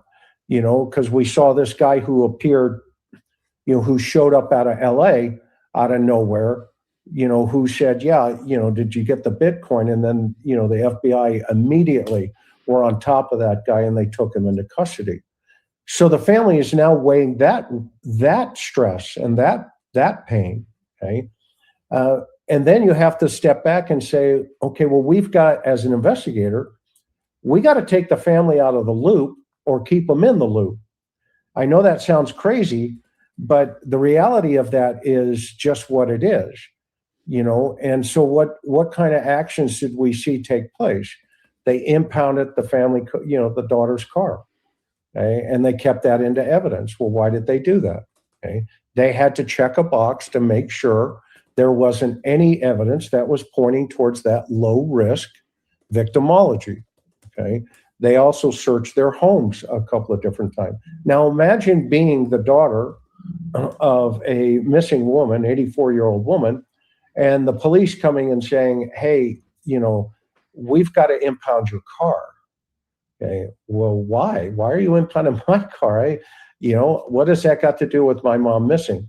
Well, there's a whole bunch of other stuff taking place over here and that they don't know about. And that's why it's critical, not as a case agent to engage yourself with the family and, not to be too critical of law enforcement in this one, but this is where the sheriff really made a big mistake, in my opinion. He should have never gone to the podium and pushed out as much information that he did, because in this world of new digital. Well, here's the thing, folks, about the psychic. Who is stopping anyone from hiring psychics in the area or Native Americans in the area there to asking them and saying, hey, where is she? Can you help me? Can you help me with the case? And see what they do? Honestly, I'm surprised frickin' JLR didn't do that. Age, instantaneously that information, was put into the ether, and it can backfire. And ultimately it did, because then they started looking into his background, and unfortunately he's going to have to experience that himself now. Yeah, a lot of people are questioning whether or not, he delayed or hurt the investigation in his initial response to it all. Do you think it's still on track? I think the FBI has a clarity of focus. I wish their evidence response team had been in there earlier. But again, it's a jurisdictional thing that I think the public needs to continue to understand. She disappeared out of Pima County.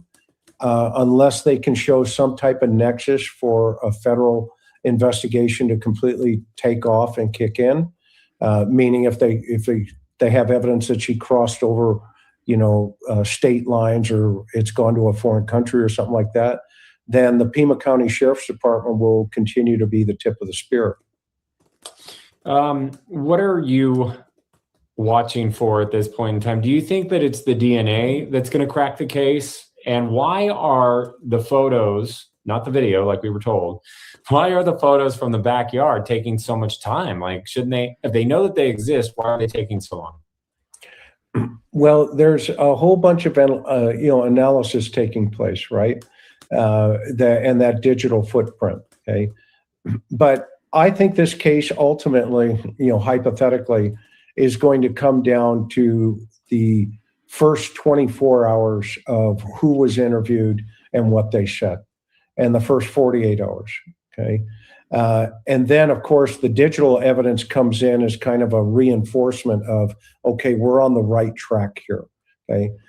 Remember, I worked homicide for 13 years. We didn't have DNA, and we didn't have, all this electronics. All we had was the ability to walk up to people and sit down with them and say, so tell me what happened. Okay. And if we got an ABO blood typing from the lab, we were excited. Okay. Yay. The suspect has he's an O positive. Okay. Hypothetically. Right. And everybody went, all right, we're making progress. So I think it's going to come back down to, good old fashioned, gumshoe police work from the first 48 hours in this thing. And the sad part of that is they shut the scene down too rapidly to where, they could have had a lot more information, I think, maybe come in, and that may come back to bite them in the butt. But I remain optimistic for Savannah, and I remain optimistic for, those who are working really hard at this. Me too, and it could happen at any moment. that we hear details about the DNA and whether or not it's been put into CODIS, whether or not there's a hit. They say that there's a hair, maybe that'll lead somewhere. We know that the one glove didn't. Is this guy working alone?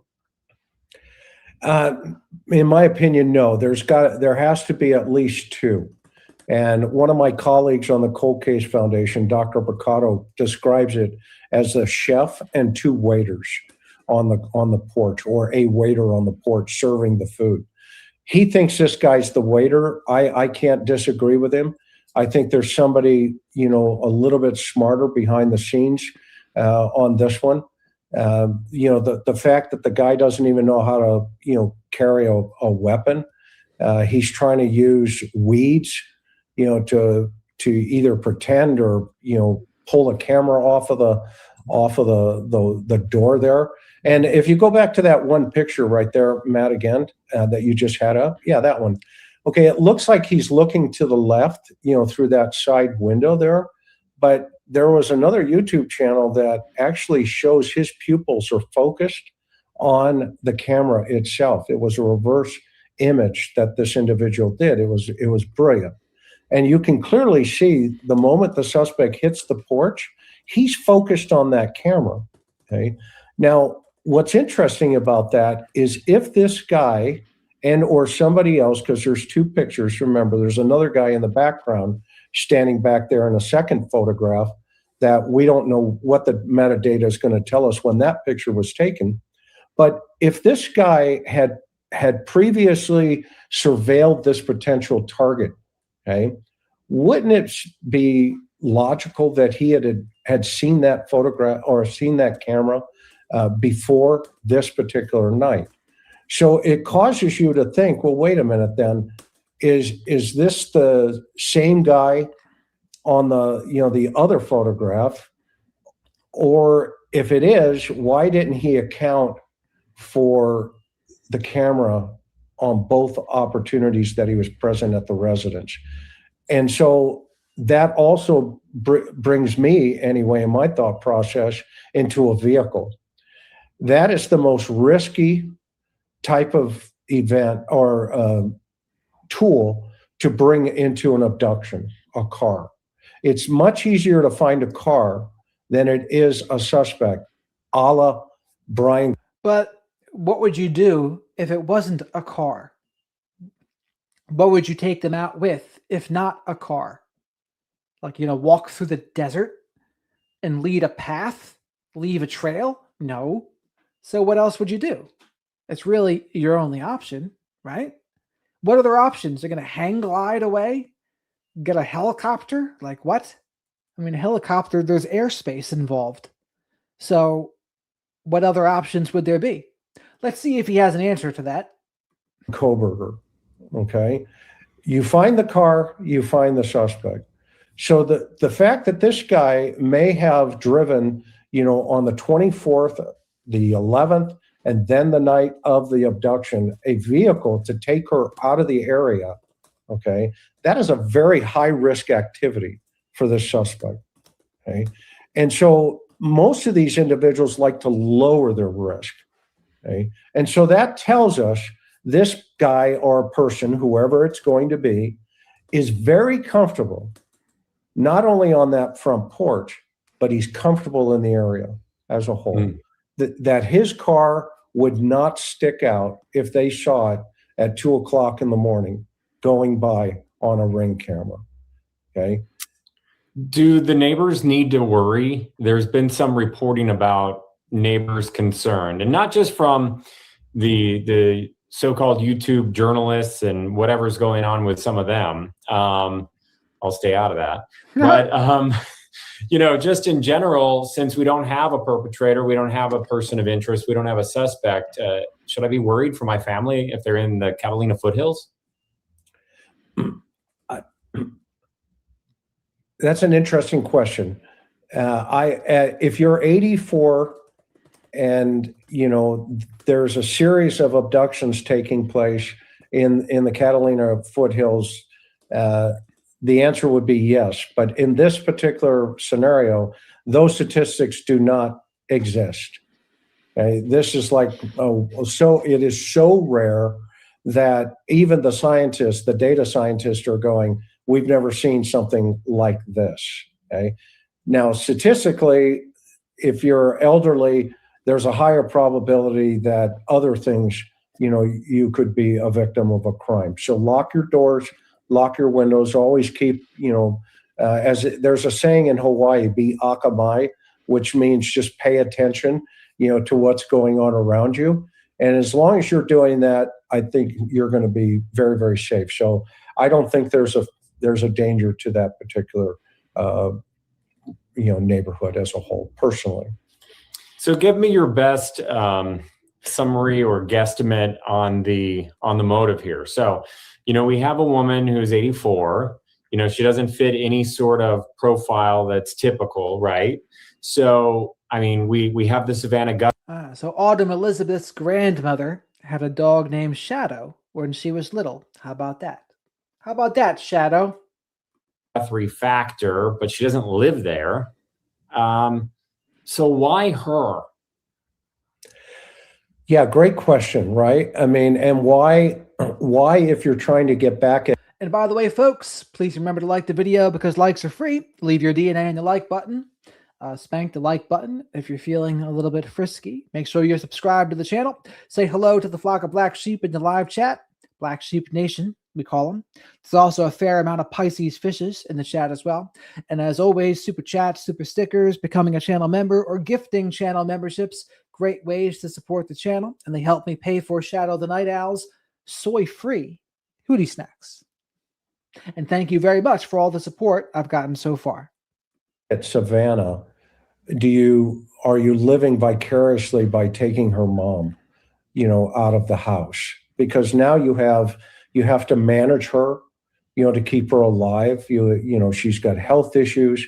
What is that going to do to Savannah, right? If we think of an obsession in that lane, somebody's obsessed with Savannah, so therefore I'm going to go kidnap her mother, okay, and keep her, for himself or whoever, okay, just to get back at Savannah, that doesn't make sense, okay? So then we have to say, okay, then who would do this to an 84-year-old woman? And statistically, the SA, problem comes in, the assault situation with, I think we can all figure out what the S stands for, okay? And so statistically, though those individuals commit those acts in the home with the victim and they keep them there, okay? Again, lowering the risk, okay, to the suspect. So now once you add the dynamic of removing a victim from the home with all of these other health issues, okay, then you have to start looking at secondary potential motives. Yeah, he does have a little bit of a guidance counselor from South Park aura to him. Like, drugs are bad, okay? Shadow says, drugs to each their own, Shadow says. Who has something to gain? Could it be financial? Could it be influential? Could it be, hey, I'm mad at somebody else in your family and I live nearby them, so therefore I'm angry at them and I'm taking it out on their mother, okay, i.e. Annie, okay, because Annie did me wrong, okay? And so therefore that's one dynamic people aren't thinking about. We're only talking about Savannah, okay? Maybe it's actually Annie that they're angry at. Maybe they're angry at Cameron, okay? Maybe there's a financial circumstance behind the scenes that nobody knows about, that we don't know about, that somebody feels slighted. Maybe the pool guy, hey, you haven't done A, B, C, or D, which you said you were, therefore I'm going to take it out on your mom. Maybe it's, the guy who cleaned the HVAC system, people that may have stayed or friends on the property at some point. We just don't know. The situations are endless, to be honest with you. And that's why it's critical when you first sit down in the first 24, 48 hours to say, okay, give me a list of your top 3 individuals. This is what I do anyway, and others. Give me a list of your top 3 to 5 individuals you believe who are capable of this particular problem. And then you would want the family to write those 3 to 5 people out. And then you go and do everything that you can in what we call a suspectology. And you start breaking down the patterns of life within inside of those individuals on that particular list. And you'll be surprised what starts to come to the surface. Yeah, and that's probably what we can hope is happening behind the scenes to lead to more interviews, to lead to more answers, and hopefully soon. But maybe she wasn't even ever the target. And that's a possibility as well. But the burglars don't go into homes and not steal things. Okay? Burglars don't go into home and steal people. Okay? So there had to be a thought process and a planning process to know for a fact that this 84-year-old woman was going to be in that home at a particular time. And then we start hearing this narrative that the back door, that she had a habit of leaving her back doors open. I questioned that at 84 years old with 4 lock mechanisms on the front door. She's got 2 deadbolts and two twist locks, and she's got this big grate on the front of her house. And then you go to look in the back doors, she also has 2 lock mechanisms, a deadbolt and a twist lock on just the doors you can visibly see. So for an 84-year-old woman who is, her husband passed away years ago, to kind of say, well, her pattern of life is to leave her doors open, I question that personally. It doesn't make sense. Yeah, that doesn't make sense at all. But, and both of us have worked close to the U.S.-Mexico border for a long time in our careers. What's the likelihood that this was something to do with a cartel or something to do with organized crime? And then maybe that led to the misidentity and capturing the wrong victim. Well, I think the cartels are sitting back going, don't bring us into this. We have nothing to do with it. Because, we have so many other problems, that the last thing we want is to manage an 84-year-old woman with health issues, and they would probably shoot the 3 or 4 people that were involved in this if that was the case, and then tell you where her body was at this point. Just to show good faith. That's the other $1 million question, literally, is, where is she? Dead or alive? Like, how come, where could she be? And then also, it's kind of surprising that no one has ratted out the suspects. Yeah, that's a great point, Matt. I mean, really, it's because, I think logic tells us that she's not going to be far and she's in the desert somewhere. Nearby in the Tucson area. I mean, that desert, Tucson alone has, 400 plus, unsolved homicides in their cold case squad. So it's not very hard to dispose of a body. And now that we're 84 days into this, wherever the animals are involved. But Rooster, cartels, they certainly kill snitches. Some of the worst videos I have seen, they were doing things to women because they snitched. And that's a true story. Involved in this at this point, what you'll find is probably her clothing. And it's going to be a hiker, typically, coming by. Statistically, it's probably just what we call a body dump, right? And meaning the suspect is not going to take time to bury her unless there was a circumstance that they had scoped out right away, a particular geographic region where they wanted to put her. But if she was alive for 24 to 48 hours, typically what you would see is immediately the suspect wants to just dispose of the remains, because at that point, they're dealing with 150 pounds of concrete. That's the other thing that people forget, that when somebody passes away, their body becomes very heavy, and that becomes, again, a manageable, problem for the suspect.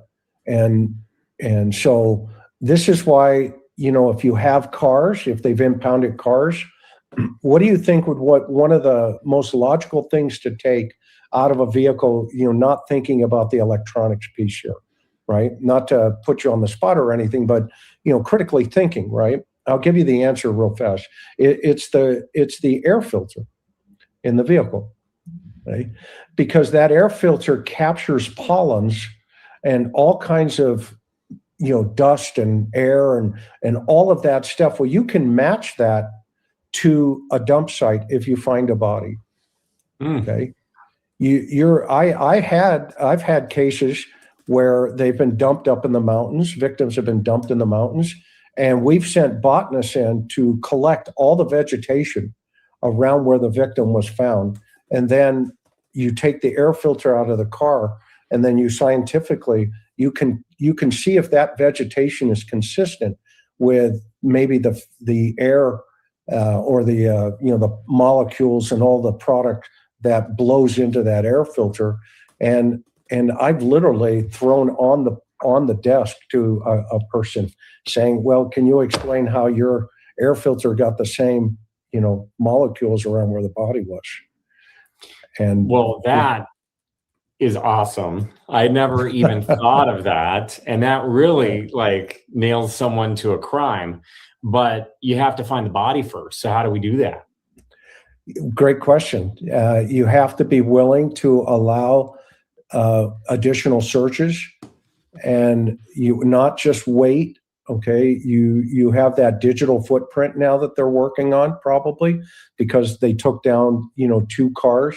The first one was I think it was a DoorDash driver, and the second one, we don't know why they took that guy down yet, but they impounded his car. Okay, so I could tell you if I was a case agent, the first thing I'd say is grab that air filter. Okay, throw it in a bag. Okay, and throw it to Quantico, and let them get a botanist in there and tell us what kind of molecules are in there, because you can. So I missed what air filter he's talking about here. Air filter from what? Air filter from Nancy Guthrie's house, or a car, or what? Actually, DNA plants as well, and you can match them. Okay, so there's a whole bunch of other sciences that take place behind the scene that just because somebody says I wasn't there or I don't know what you're talking about, that could take a little more time to, scientifically connect those dots. But what car is he talking about then? The hypothetical getaway car that they don't have? That car? Or is he talking about the Uber vehicle car? I guess he's talking about the getaway car, right? But of course, they don't have the getaway car. Okay, so, those are the kind of things where you want to let searchers get back out into the desert and, start looking. Well, I've never really heard that stuff before. And I think that that's why people really love your show and your insight and hearing you speak on subjects like this. Do you think? I mean, you have the car. There's other things you can do too. You look up the license plates, see who the car is registered to. There's other things you can do as well. But that's one thing you can certainly do is the air filter. That Savannah also comes from Court TV. Do you think that, they're telling her stuff like this if they're coming across it, or do you think that they don't share that stuff with her? Yeah, I don't think they share it with her, but not because they don't want to. It's because, it's her mom. Okay. And, you don't want to add, again, you don't want to have that additional stress into the family. Although, you have to be honest with them. You have got to be honest with them. And that's where, assign somebody to work as a liaison with the family. And then you tell that liaison, okay, here's what I can tell you about the progress that we're making, but you can't tell the family, or you can tell this piece of the puzzle. And the reason for that is the defense is going to put Savannah on the stand with the rest of the family, right? Mm. They're going to put them up there, and one of the first questions they're going to say is, "What did the police tell you?" One of the first questions they're going to ask, and you've seen this 1,000 times, being the great journalist that you are. Okay. And just look over his shoulder, everybody. Look at all those awards. He's amazing. Okay. And so that idea, you've got to protect the family, even though it feels like, the cops are being, selfish and they don't want to tell. No, it's actually a preservation for the family, because when the defense is done with them and they say no further question, the first question they're going to ask the case agent is, what did you tell the family? Yeah. And, hopefully in doing these reports, maybe it'll get the case out there more, and hopefully this family gets answers soon. Chris, thank you so much for your time. You are so fascinating to talk to. I could just hear you speak all day. And you know what, everyone, just go to the Interview Room podcasting YouTube channel. That's where you can check that guy out. Thank you so much for being here. I hope that the next time we talk, it's actually after the family has some sort of answers in all of this. Yeah, absolutely, Matt. And thank you so much. It's been a delightful opportunity to be here. Let's keep Nancy and the Guthrie family in our thoughts and prayers. And if you have any information in this case, please call the FBI tip line at 1-800-CALL-FBI. Even the slightest detail that you might not have reported or that you didn't think was a big deal could crack the case wide open, including if there was an unusual car near Nancy's home that you noticed. That's going to do it for this episode. All right, so this is Matt Johnson. Make sure you check out his channel. And I got one more video to go over here. This is the one, Laura, that you sent.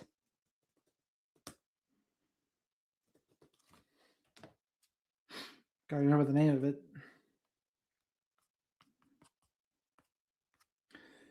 Doug Live Northport.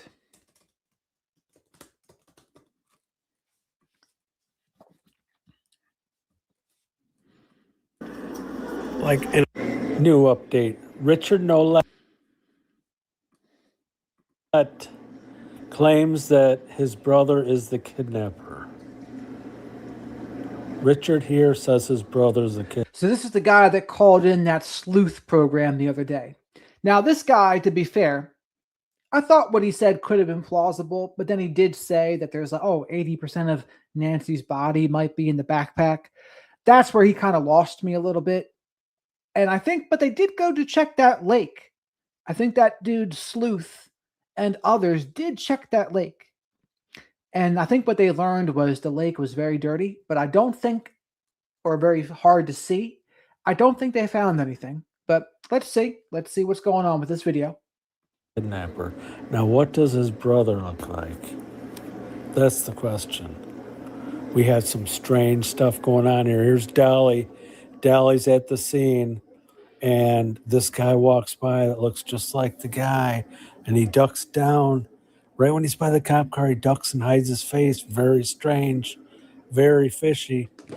Ducked down exactly like the guy at the front porch. And by the way, a flock cam is something that checks license plates. It's a license plate reader.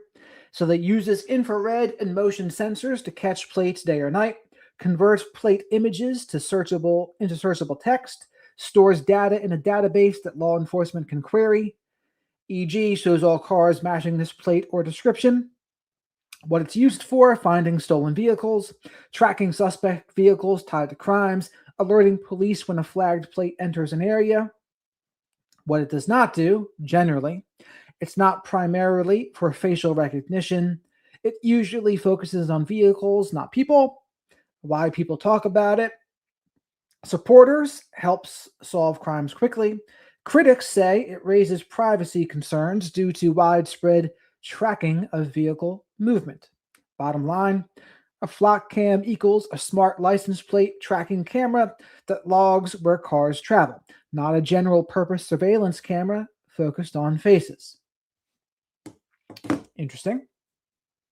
So this is the kidnapper on the left here, and this is ducked down in front of the cop guy, walked by February 10th, 2026. So I'm not sure what made him think about this connection and how he made it, but let's see if we can determine how he figured it out. But also, please remember to like the video because likes are free. We are almost at 200, and then I'll give away 5 free memberships once we do.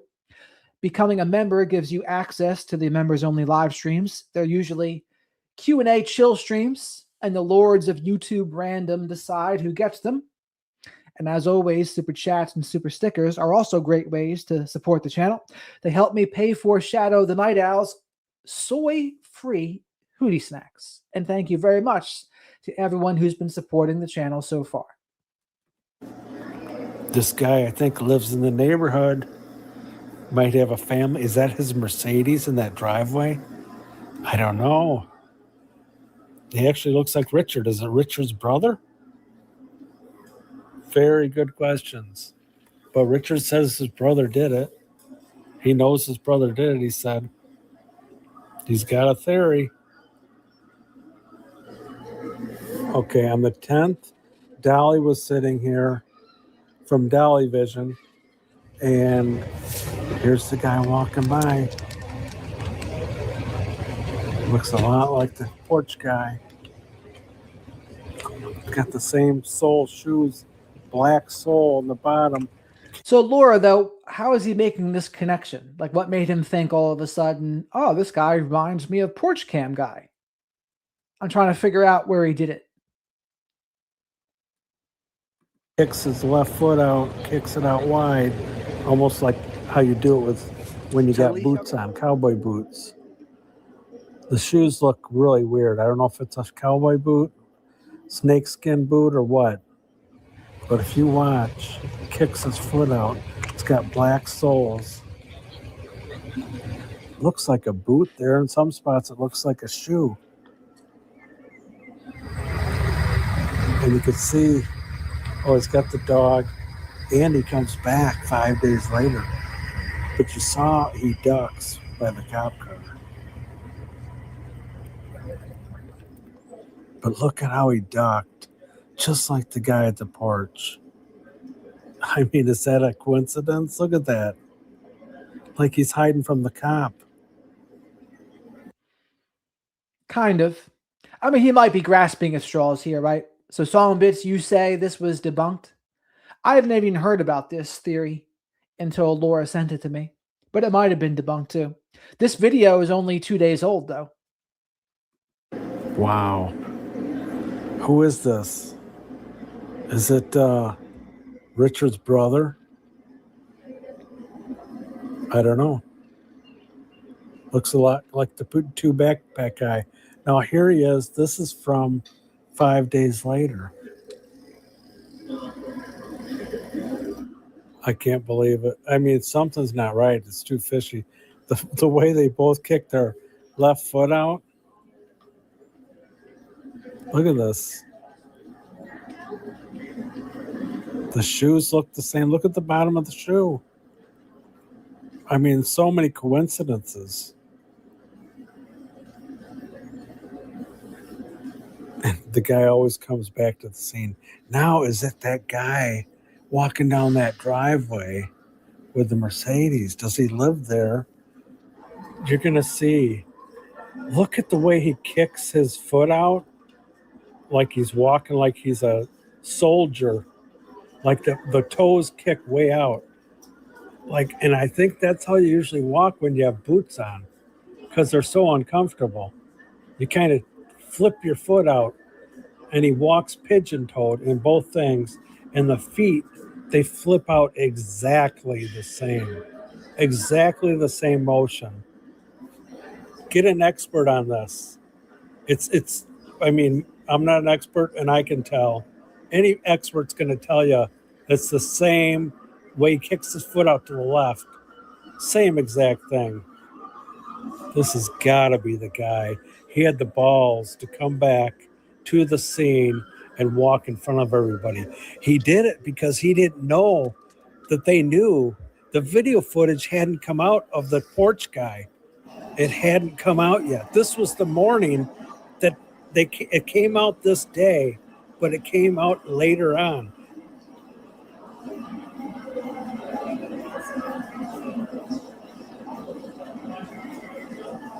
Now I'm showing you this again. Is it a confession if it's his brother who did it? Or would that be more like an informant? It's an informant, I guess, right? I think a confession is the person who did it confesses. because listen to the boots. Sounds like he's got boots.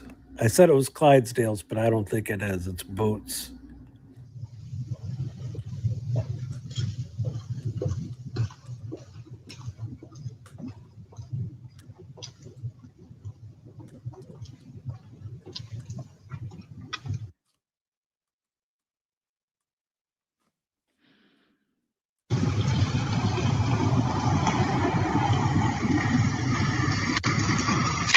So it looks like a police officer there.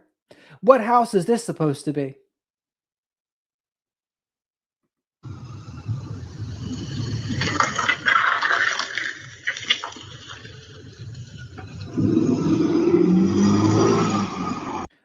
Did he say what house this is supposed to be?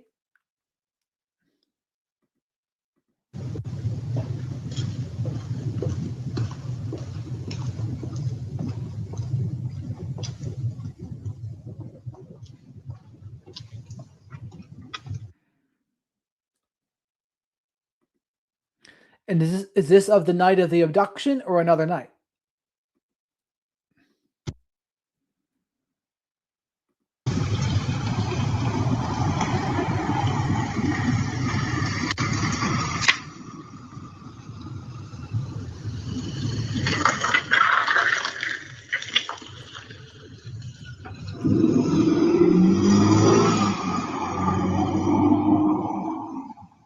Now watch the legs. You can see the pant leg like there's a boot inside there.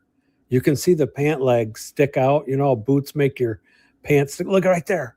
You can see how it makes it stick out every time. See right there. You can see the boot like it's pushing to the back of the pants every time.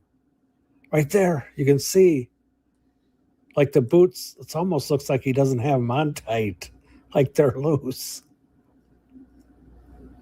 But we heard that clunk, and I thought it was like a horse, a Clydesdale, but on the original video that will be played later in this. See, you can see the boot move the pant leg. I wonder what that noise was. It looks like this is kind of like a tile driveway, but it sounds, you can hear the boots clunking, and it sounds like in his coat sticking out. That coat isn't blowing, it's sticking out. There's something back there about 2 feet. That backpack's sticking out about 2 feet. There's something, he's carrying something inside there, really big. It almost sounded like shovels, pots, and pans. But there's definitely something in there. This is very strange. This has got to be tied to it. There's no way it isn't. It's not a coincidence. Okay, this is all speculation. I'm not saying that Richard was involved. I'm just showing you the photos of Richard that said his brother did this. Now look at the guy on the right. The 2 backpack guy looks very familiar. I don't know if his brother looks like Richard or what, but this is the 2 backpack guy that night that Nancy went missing. Looks very familiar. We actually had a lady say that it looked like Matt Lauer. Said that it looked like Matt Lauer, but if you look carefully, actually Richard looks like Matt Lauer. You look at that photo on the left, and it kind of looks like Richard. But I'm not saying Richard did this. Richard said his brother did it. I don't know if his brother looks like him. But look at, we got the Kia Soul was in the back left where he was at the fence there. And then we noticed there was blood. Kia Soul, blood on the backpack. It really ties it all together. And look here, he looks very similar. Okay, we're going to go back and show the whole timeline for anybody that hasn't seen this. We're going to start from the beginning, how this happened. So watch this here. You'll see the whole timeline of what happened and what's going on. This is Nancy Guthrie. A normal night, she's going to go have a dinner with her family. She takes an Uber to their house. She has a great time. They give her a ride back. And at 9:48, they get back. They open the garage door, and she goes in.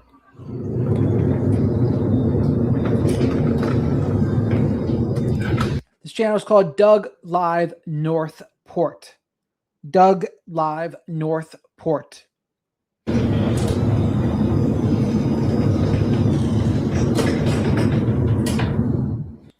2 minutes later, 9:50, the garage door closes.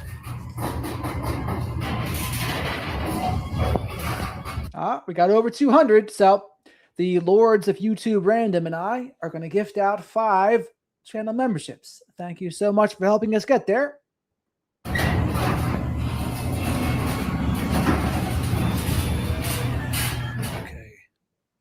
It's really dark out. Actually, it's darker than this photo. This photo was lit up just so you could see the house. And see that dark entrance? That's where we'll have a problem in a few minutes. Nancy's sleeping. It's now 1:47 a.m. and someone's at her front door.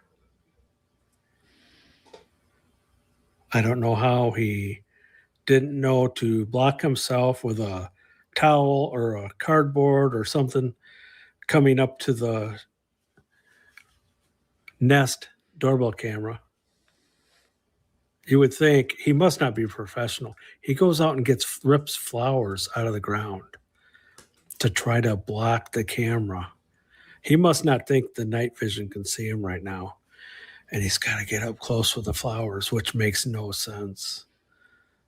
If he planned this out, he should have had something, turned his head back and walked up with his hand just like that, but far away with his head turned. Now, like I was asking before, I wonder how long the video is. Has anyone ever timed it? Because how often do you see the entire clip at once? You're always just seeing still images or a couple seconds at a time. But like from the moment he comes into the frame to the moment the Nest cam is disconnected, how long is that? 2 minutes? 3 minutes? I don't know. I'm asking because I've never seen that amount timed. I'm sure law enforcement knows. I mean, they know the video footage they got, right? So they must know. He should have been prepared. Obviously, he wasn't prepared. I don't think this guy knows what he's doing. And notice how he tilts sideways.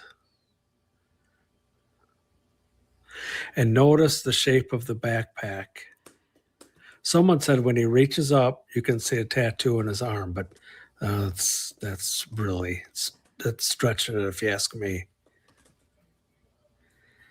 But you'll see the shape of his backpack. It almost looks like there's another backpack in there.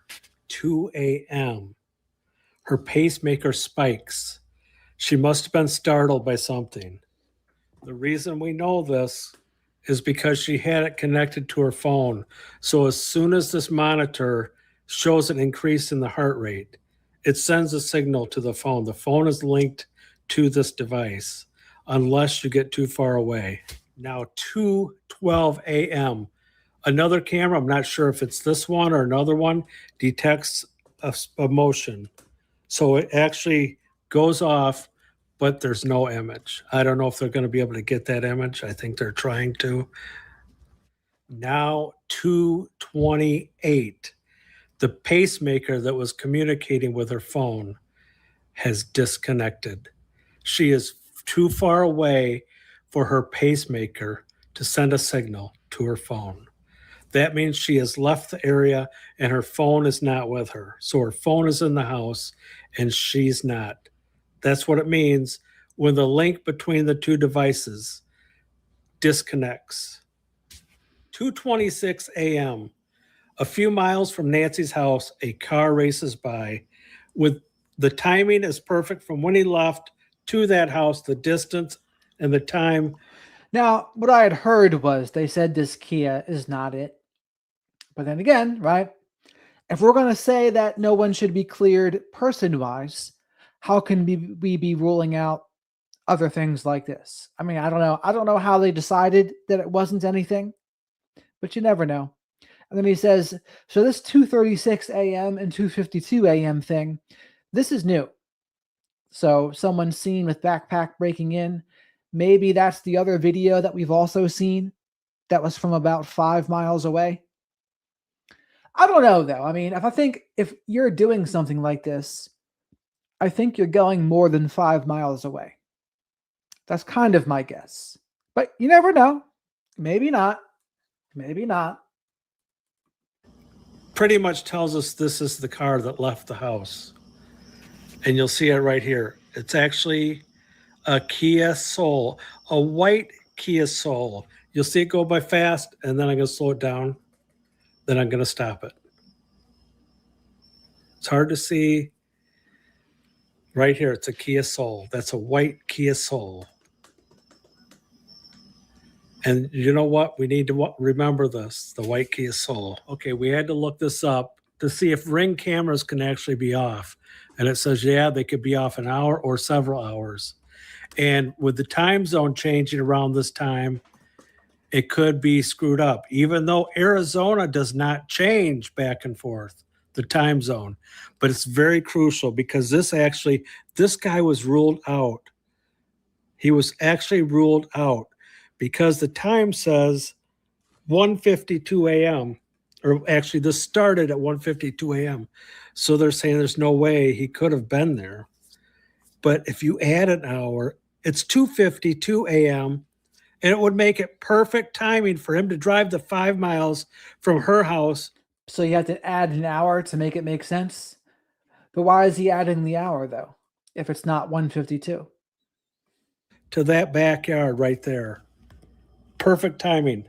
Okay, this guy was seen trying to get into someone's backyard. Originally, people said, oh, he was cleared. That's his house. Not true. Somebody wrote in, put the Ring camera video on, and said this guy was trying to break into my backyard. So mathematically at 2:52, it makes sense 100%. This whole thing tied. But was there a time change that night or in Arizona at that time between different time zones? Ties together. This ties together when you add that hour, exact timing. So here we have him walking up, 2 backpacks. He looked like he took a flashlight out of his mouth, put it in the other hand, put something in his pocket. Maybe it was the flashlight that was in his mouth. Doesn't want to open the gate. See how he tilts sideways, just like that other guy. Trying to get on the right side of the gate. Now he's trying to get on the left side. He has no idea how to open that gate. It's not his house. People said it's his house. It's not his house. Couldn't get in. Put something back in his mouth. I don't know if or took the flashlight out maybe. This is a parking garage or a garage to like in a condo or something? Maybe he had the flashlight out so he could see in the backyard. Maybe he had the flashlight in his mouth. Maybe he put it in there. I don't know. Because it's dark in the backyard. But this is the video we played earlier. I'm not going to explain the pocket. If you want to see the details, go to my last video. And you'll see the pocket sticking out. Looks like there's a gun in there. It's not a water bottle in his pocket. I took a close-up photo. And here's the bombshell evidence. Look to the left back there, way back there. You can't even hardly see it till you zoom in. This is what I missed. It's a Kia Soul. A Kia Soul is way off to the left, a white Kia Soul. Do you see it back there? I don't know if you can see it in this cut. But what I'm going to do is I'll just zoom it in so you guys get an idea. You know what a Kia Soul looks like. Here it is. That's in the background there to the left. The car that was seen leaving the house. The Kia Soul. That's it. Right there. Here's another shot. I changed the angle. That's the Kia Soul. That's the Kia Soul. Right there. If you think, like Nancy Grace says, there is no coincidence in crime. Okay, this is something we have no idea why he was lifting the backpack up over. I have no idea. But you can see it looks like there's a gun in his pant pocket, something really big. So if this is him, where is Nancy right now? Right? Where is Nancy? That's the $1 million question. If you're going to say this is him, where's Nancy? We're just trying to figure this stuff out. And this next thing, what started this, I never even figured this out. Someone wrote me and said, hey, if you look at your photo, he sent me the photo that I had of the what people said was a water bottle right here that doesn't look like a water bottle. But anyway, he said, look at the sleeve. It looks like there's blood smeared on the sleeve and maybe on the hand there. Like that inside pouch was bloody and it was leaking on his hand. And I was like, oh my God. Oh, I think you're right. And then I started thinking, remember when I said, oh, there's red, looks like there's red. I said, I don't know if that's blood on his hand on this shot right here. Remember when I said that? That looks like blood. It actually does. And this isn't the bombshell. That's the bombshell's coming up. But the next, remember I played this and I got another photo right here, another angle, and it looks like blood also. And I'm putting the two together. So I start searching through the video. So what I don't understand is I've never seen this video so color before. The only video I've seen I thought was black and white of this. Trying to look at stuff closer, kind of like when we saw the Kia later. We didn't know the Kia was there for what? A week?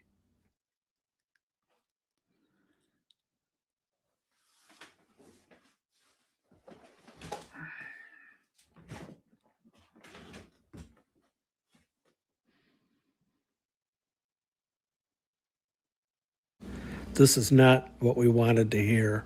We didn't want to see this. We didn't want to think about this. But we've got to face the fact that it looks like the whole top is squirting out.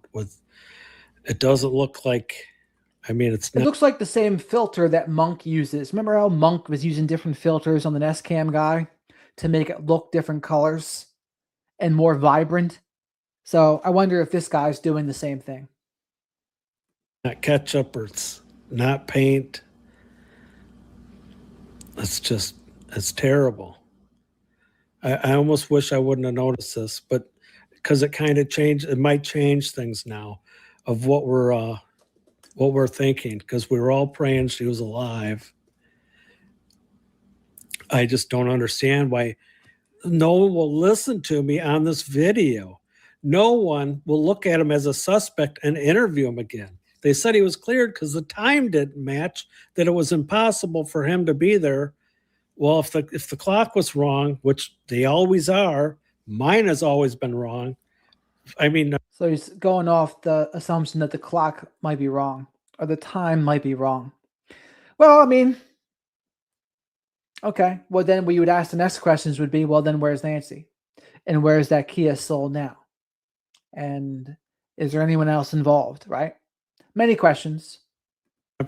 Probably, was it not like 15 years? It's always been wrong, and it's wrong right now. I'm looking at it right now. So you almost have to throw that out. But time-wise, if you add an hour to that, it's perfect timing for him to leave there and get to here. This is downtown. It's 5 miles from her house.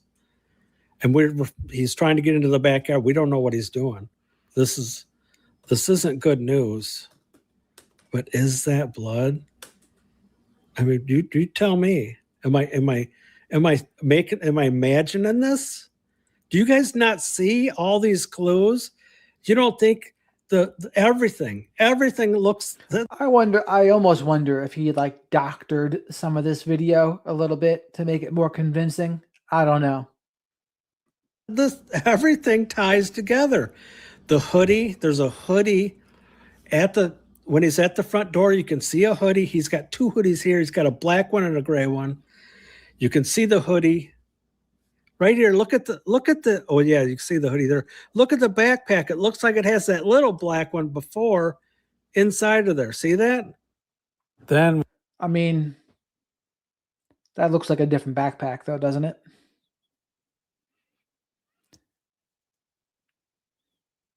We got this. I have no idea what's going on here. Is he dragging something? Is someone walking next to him that he's holding? Has he got someone on his back? I don't think he could carry someone on his back. Remember, folks, if you like this interesting data here in these videos and these theories, remember to like the channel here. or like the video, I should say. Subscribe to the channel if you're not already. And again, super chats, super stickers, channel memberships, or gifting channel memberships. Great way to support the channel. They help me to pay for Shadow the Night Owl's soy-free hoodie snacks. We are very hormone conscious around here. And this channel that we're watching is Doug Live Northport. Yes, Doug Live Northport. We've never watched him before. The other two videos we watched were Nancy Grace, and then we watched Matt Johnson.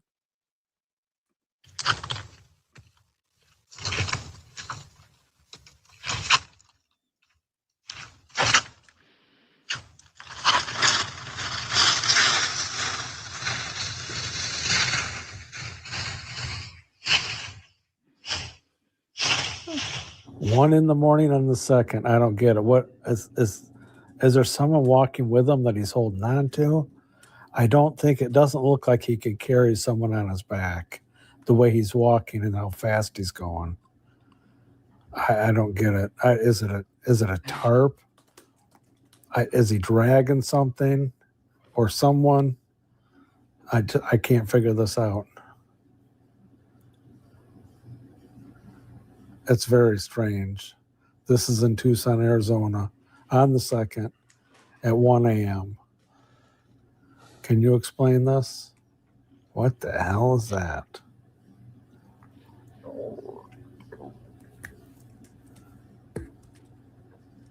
No idea. Maybe one of you know who this is and what they were doing. Got some strange security stuff there in Tucson. Tonight, our friend Savannah Guthrie needs our help, including you. That sounds like Nancy Grace. Her 84-year-old mother in Arizona is missing. Right now, it's being treated as a crime scene. Straight out to Dave Mack joining us, investigative reporter, Crime Stories. Dave, what do we know? We know that Nancy, a relative, called 911 yesterday, just around 12 noon, and reported Nancy Guthrie, 84 years old, missing. Now, Nancy, there are several things to consider here. The Sheriff's Department has already said this looks like a crime scene in that house. They went out right away and already got boots on the ground. They even brought in homicide detectives early. Nancy, I do want to clarify that Nancy Guthrie, at 84 years old, lives in Catalina Foothills, which is just north of Tucson, Arizona. She was last seen Saturday night around 9:30. It was on Sunday, as I said, midday, when a relative called 911 saying, we've got a missing woman, and I've got to assume there's more to it based on the amount of assets being used right now to locate her. They are searching the desert. They're searching the neighborhoods. They've got helicopters. A quality AI thumbnail here. Look at this. Do you guys like AI thumbnails out there? As you can tell, I pride myself on not using AI thumbnails. But I see more and more people use them. I've seen Tony Bruschi use them recently. And Shadow has said to me, I don't know, Jared. Maybe you want to start doing it. And I say, I don't know about that, Shadow. I don't like it. But he said, sometimes you have to stay with the times. You got to adapt. And I was like, I don't know. I don't know, Shadow. They've got dogs out. They've got the house protected. They didn't protect it very long, actually. The security tape wasn't up very long. They didn't secure the scene. But they got the FBI. They got all kinds of people out here. They've got crime scene investigators. And you'll see there's tons of media up and down the road. So these Karens in the neighborhood got pissed. The Karens and Darrens got upset and went and told them to get out of here. They couldn't stand the people here. And there's media from all over the world. They're here for Nancy.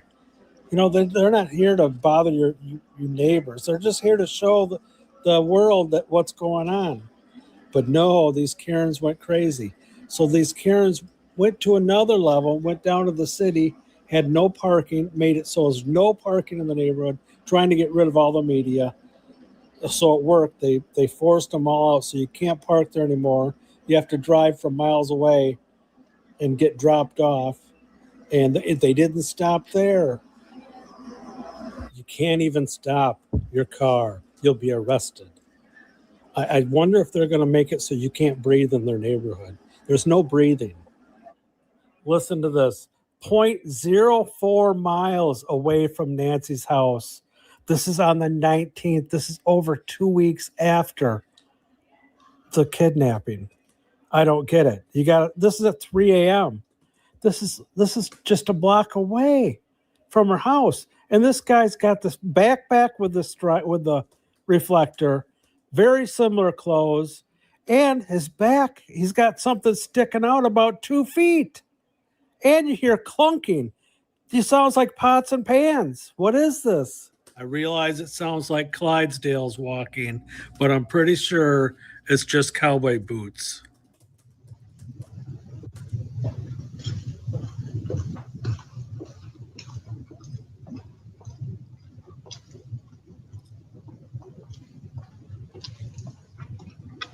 Look carefully. His coat is sticking out about 2 feet behind him.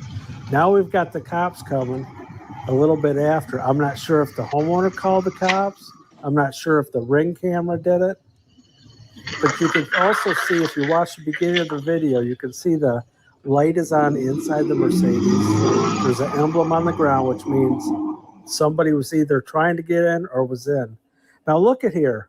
Look at this coat. It makes no sense. It's sticking out like 2 feet, and it's clunking like it's got shovels and pans. I don't understand. Someone needs to look behind this house. It's only 0.4 miles from her house. This is very fishy, very strange. Who is this guy? Did they check him? Is that his car? We need answers. Did they interview this? Did they find this guy? Does he own the car? Does he live there? Very strange. But I think that I'm assuming they called in and reported the homeowner. So it can't be him. It just doesn't make sense. We need to get somebody on this. Have the police looked into this? I don't know what they've seen or what they haven't. This just makes no sense. I don't get it. Why is his coat sticking out 2 feet? We also have a cell phone. Yes, this is a burner phone that does not have a record of who owns it. This looks like a walkie-talkie, but this is actually an old-style phone. This is what we used to have. I've never seen a burner phone like that, but I don't deny they might have existed. It also was activated and pinged around Nancy's house in the desert and downtown, and then it was shut off. So this might be the link to the case. This is Doug Live, and I want to give a shout out to all the independent media that has been on this case. Like JLR has been there for 12 hours a day. Thank you, JLR. Brian Enton, Tucson 857, Dad's Gone Live, John DePretro, however you say it, Criminal Network, Alex, you're crazy, but you crack us up. Ted's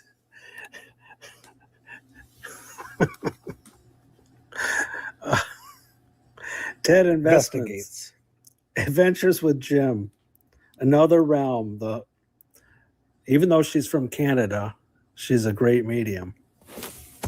Monk's Intrigue, Sleuth's Intrigue, Dolly, Molly, Bullhorn, Righteous Monkey, and Mark the Shark. You've done a great job out there with your drone, everything you do. Thank you so much. Iced coffee lover, please make sure you like the video.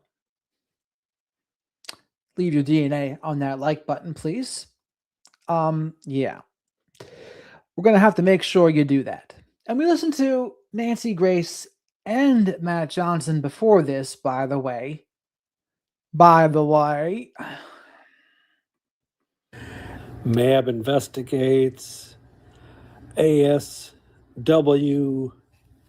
news, and everybody else that I forgot about. Megan and Nancy Grace.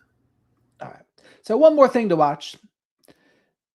The guy Sleuth's intuition guy. We'll see. He actually talks about Annie Guthrie. Let's see what he has to say about the matter. And granted, I might not agree with what he says in this, by the way.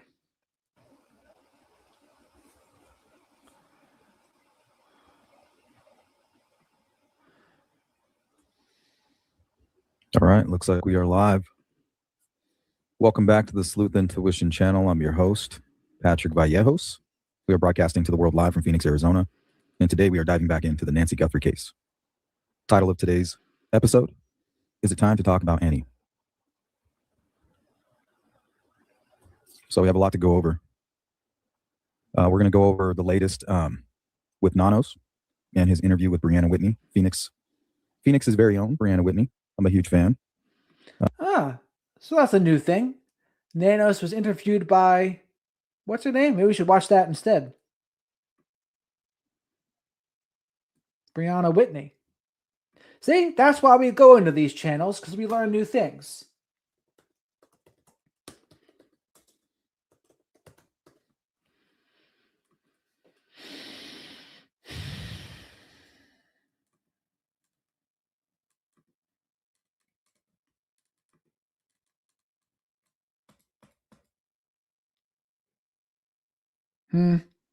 Or maybe he lied, though. Where's Sheriff Nanos? I don't see him.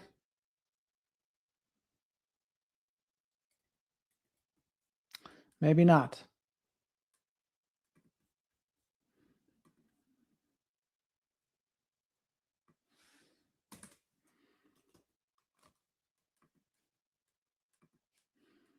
Just going to go over a quick tidbit from my Tucson trip, my most recent one, that has to do with the Isaac Strauss tip. We're going to read an article that dives into the Guthrie history. Basically, a Guthrie history lesson is what it is. We're going to talk a little bit about Annie's mining email, what it means, and her jewelry business. Have a few notes on that. Also, understanding the differences in male and female sadistic killers. We'll probably look a little bit at the porch guy video. We'll look at this porch guy's bouquet of flowers, right? The FBI experts have explained that, the behavior people, right? The porch guy has a bouquet of flowers and a sex pistol, right? Or a phallic symbol. Does that point in any certain direction? As Maureen O'Connell called him, the front porch phallic bandit. That should be a t-shirt. Front porch phallic bandit. I have a few notes on that. We're going to look into some other cases and examples of this, right? The Lisa Newark case, which is a great example. And then we'll follow that with just other cases involving family in general, where people never saw it coming. You know, marriages looked great, but as soon as there was some type of insurance, life insurance put into place, the sadistic, psychopathic mind starts weighing the options. And for whatever reason, in my opinion, murder is always on the table for them. For whatever reason. So we'll follow that by, the real question is, could porch guy be a woman, right? That's the biggest question. And then, could it be Annie? So I'll kind of go over everything that I've collected. If you can, participate in the poll and try to remind me to close the poll out before we get out of here. What's up, Kim Wells? Danny D. Log? Nathan? KC, what's going on? This is going to be epic. Really, it's not. It's going to be kind of boring. I got 2 long articles. You guys probably won't agree with my personal opinion about Annie, which is that, truthfully, I don't see anything that points at her directly, right? And the only reason we're talking about her is because of Brianna Whitney's excellent interview with Sheriff Nanos. We wouldn't even be having this discussion if it wasn't for that interview. But my personal opinion is there's no evidence that points at her, Tommaso. What interview is he referring to? Like from long ago? Or any of that. But the sad part is that there's no evidence pointing anywhere at anything. We have no idea what happened. We have all of these breadcrumbs. We have all of these names that we're trying to track down, trying to find anything that will move the case forward, right? It's all amateur hour for sure. Well, I'm not an expert. I know some of you might be. So he says there's no evidence pointing to Annie directly, and to which I must agree. There is no evidence pointing to Annie directly. It is just like possibilities of a possible motive. That's all. But even so, I mean, Savannah Guthrie isn't acting as if that's the case, at least in front of the cameras. But we're digging in. My personal opinion is there is not enough evidence. But with what Annie and Tommaso are leading in is the race of weirdness, right? And I think first you have to understand how family members can target other family members and how shocking it can be to the rest of the family, even to their own partners, right? People they're married to. Susan Smith is a good example of that. She sat next to her husband and they gave interviews. He had no clue that his wife killed his kids, his 2 sons. Gosh, I just couldn't imagine that. These types of things, if true, which I don't believe there's any information that even points at Annie, but just like Luke, just like Kayla Day, just like Richard Nolette, and everybody else that we've ran through the gauntlet, we're going to run her through the gauntlet. This is something I personally didn't want to touch on, but I know you guys want to have this conversation. But, we're going to start off by me saying that there is no evidence that points at Annie. But when it comes to the race of strange facts surrounding the case, her and Tommaso are leading this race. They're I don't think it's even close, but that doesn't mean anything. So the question of the day is, just because you're giving off strong, dark auras, you know what I mean? There's just certain people that when you get around them, you're like, ooh, there's just something spooky about this person. There's something weird, kind of like there's a darkness about them. Does that mean that they're a killer? Or responsible for a murder that happened very close to them? I don't think so. But I agree. It doesn't mean that at all, right? I agree. You can't say that about Tommaso or Annie. The only thing that had me thinking about it more so was just the proximity and maybe a possible envy motive, especially when Monk, he mentioned that elderly woman in his comments that said that she knew Nancy, and Nancy was concerned about how Annie and Savannah didn't get along. Some possible envy going on there. And again, that doesn't mean anything in and of itself. It's just a possible motive. That's all. And even so, though, like, would that really be that helpful for Annie to do that to her own mother? That's very up in the air, I would say. It's no slam dunk. Let's put it like that. Because that's also probably a punishment to yourself. And unless she was completely on the outs with her mother and completely envious of the entire situation because maybe Savannah was the golden child and maybe Annie was a scapegoat. Maybe. But from everything I've seen about Nancy, I don't think she was like that. Her vibe didn't seem like that to me at all, to be honest. Now, granted, I've never seen her interact with Annie Guthrie. I don't know if anyone has, but we have seen her interact with Savannah, of course. But again, behind closed doors, who knows? Who knows what the dynamic was really like? You know what you think about that in the chat? Like, just because you're getting dark vibes, is it possible to be like a dark soul, but not be evil? Is that even possible? What's up over? Of course, you could have dark vibes and not be evil. I mean, there's a lot of music that does that. They tap into something a little bit dark, but it doesn't mean that they themselves are completely dark. Some people might debate me on that, but there's a difference. There's a difference between art and reality.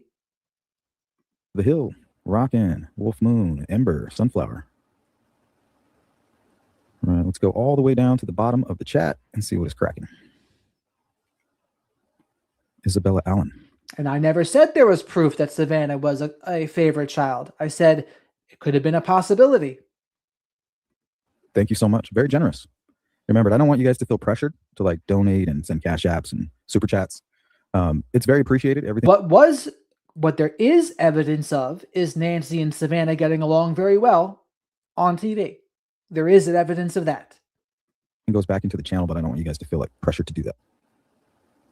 Sheila, what's up? Juice's interpretation of the perp with the tiny flowers. Yeah, the bouquet of flowers and the Sex Pistol. Wasn't Annie like a feminist or something? I mean, today's feminism doesn't even really fight for civil rights. It's more of, I don't know what it is today. I can't even explain. It's a little bit extra to say Savannah and Annie both have evil vibes. I mean, where is that coming from? In particular, Savannah. But I could definitely see like some kind of phallic symbolism being involved with that. And remember, I don't know what I'm talking about.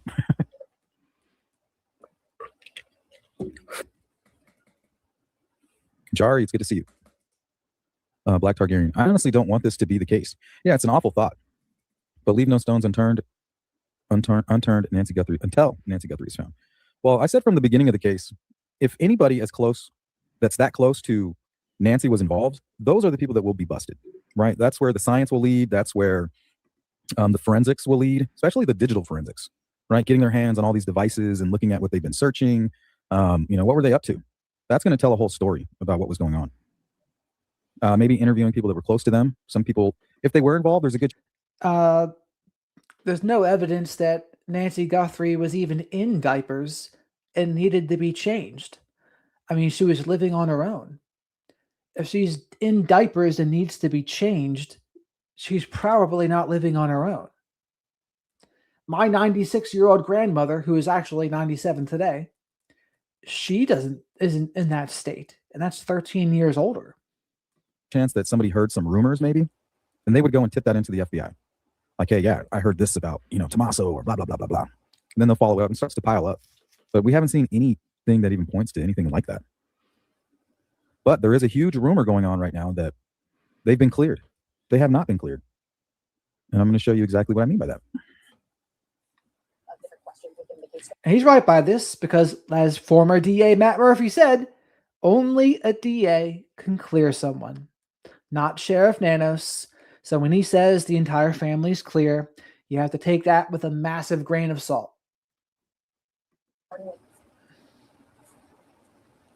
Let me get a little organized here. All right.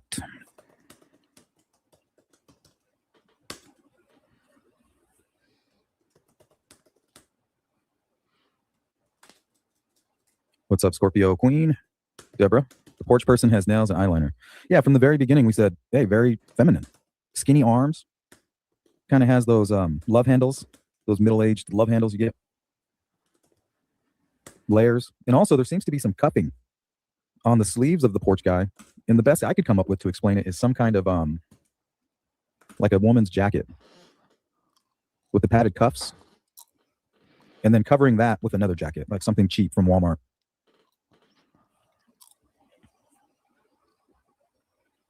Thought it was a woman with many layers. Yes, that was one of my first impressions. Exactly. And the eyes look very feminine, right? That's one thing that attracted us to Luke was his eyes, and those eyelashes.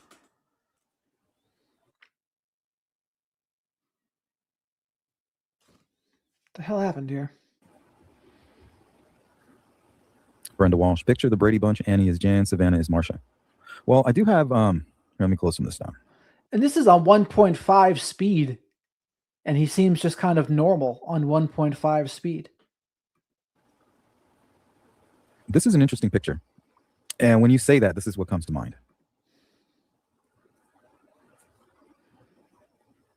I mean, how adorable is this photograph? Look at Cameron's knees. Look at that. Look how dirty his shoes are. Like, I definitely would have been running around with him if I was, his age running. That's how I was. But what's going on with this? Shit, I can't remember the ages. I think Cameron might be 61. 61, 54, Savannah, 56, I believe is Annie. Correct me in the chat if I'm wrong. But why is 2-year-older Annie looking up to, why is she so tall? And she's kind of staring at her. Right? Like, fuck. It's very strange.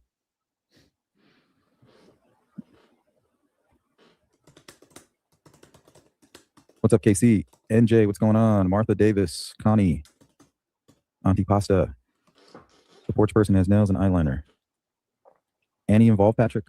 I don't think so. I don't think so. What I'm here to discuss is the possibility. Right? How do we wrap our head around somebody that's spending so much time with a loved one? Right? It has to do a lot with psychology, I believe, in my opinion.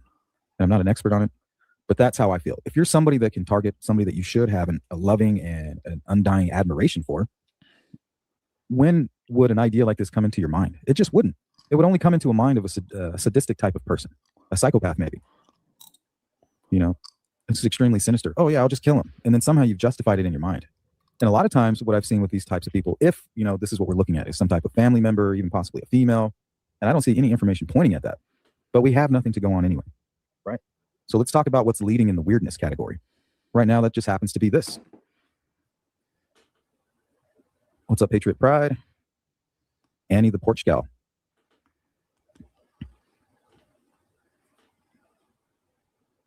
Well, let's see. We have the bouquet of flowers, which is a brilliant observation, in my opinion. Right? What the hell is this all about? And I just want to tell you guys, you cannot pry a camera off of a wall with flowers. It's not going to work. I hate to break it to you.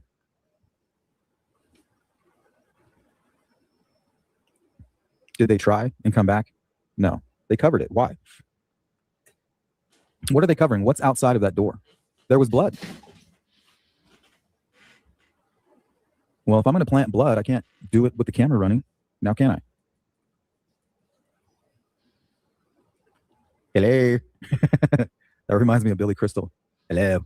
Hey. I mean, honestly, this picture looks like two dudes, and I can't tell if that's Annie right there in green or Savannah. Hey. Don't think she's involved. I don't either, Kim. I think at this point the question is, could it be a woman? And if it could be a woman, could it be somebody close to Nancy? Somebody with a vendetta, with a grudge. I mean, what's this side eye all about? Is this some kind of long, boiling, competitive grudge? Like, how the hell are you taller than me and I'm 2 years older than you? Right? And she kind of, I don't want to say that because she's a cute kid, but she doesn't seem bubbly. I was going to say Groot, but like Groot. You guys watch that? Like when Groot. Who's the green person here? This looks more like Annie to me than Savannah. There's I think it's what, Groot Miserable Me 3, when he goes and meets his brother, and his brother is like he's all bubbly. He's got this long flowing blonde hair. Right? He's all nimble, and everything's all bright and white. That's what I like. I like bright white everywhere. But Groot, he has this darkness. It's like this Addams Family thing going. Okay, that's what I thought. Annie's in the green. And this is Savannah to the right. I guess I can see it. But like how she's dressed, it almost makes her look like a boy. Going on. Super cute picture. Either way. Could be nothing, right? Just catching her like a little at the wrong time. She's just looking over like, I'm not ready. But it's just weird. Savannah's so tall. Like, why are you so freaking tall? She's like as tall as me. She's probably like 6 years old right there. Sheila, yeah. I was surprised when I learned a lot about family. They refer to them as family annihilators. Annie's is under the power of her husband. Like, how do you know that?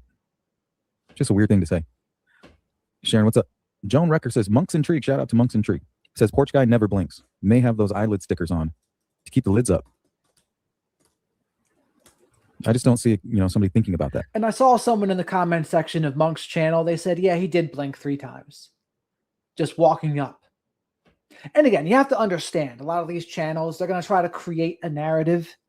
Because why? They want views. Right? If they have to bend the truth a little bit to get there, many of them don't really mind doing that. And that's just reality. If anything, you're going to want your vision completely clear. And as far as the blinking, I mean, you can control that to a certain extent, especially if you're trying to be alert and you have your eyes kind of open, you're just looking around, you're really not blinking. And just because you don't capture the blinking on camera doesn't mean that they didn't turn to the left and blink, look at the camera, turn to the right and blink 3 times. You know what I mean? And also, just because we have this video of the porch guy doesn't mean we actually understand what it is that we're seeing, right? You got the So Sleuth is correct about what he's saying here. pixelation, you got the inverted colors, you got the fisheye lens. So many variables you have to keep in mind. Okay, Bronze. I believe A is a victim in ways than one. Like what? I like to hear all these like dramatic theories. Kiwi, what's up? Annie is a little chubby around the middle. And that's how I was. I was a middle child too. I was always this little chubby middle child getting into trouble.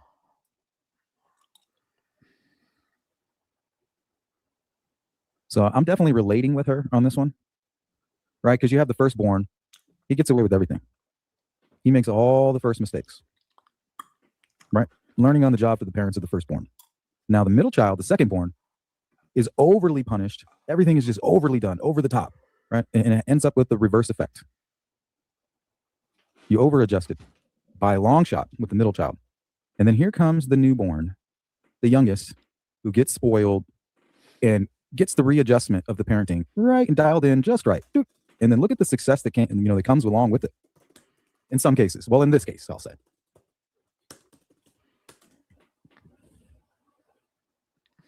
A is a victim of her own victim mindset in general. Not an expert, just a person watching what is going on. Sounds like me, Sheila. Barbara, Wiccan? I don't know. I don't want to give Wiccans like a bad name, but you have people who might practice a certain religion, and everything that they do surrounding the planning of a crime is going to come from their personal perspective. If being a Wiccan or a Christian or a Satanist, subconsciously, they might just kind of find a room pointing to that within their planning, I think.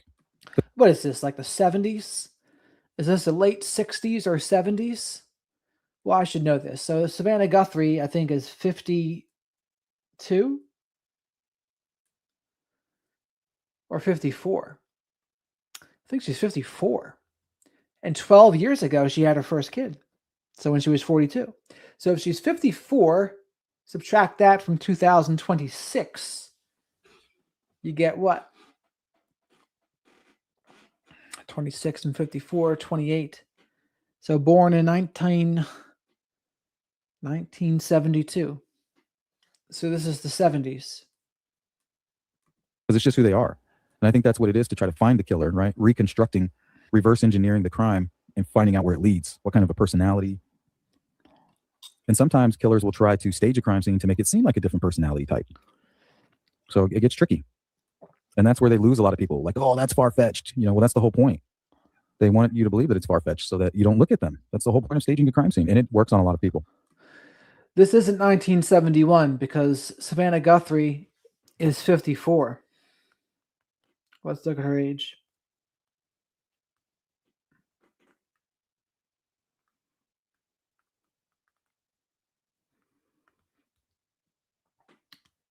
Yeah, so Savannah Guthrie's born in 1971, December 27th, 1971.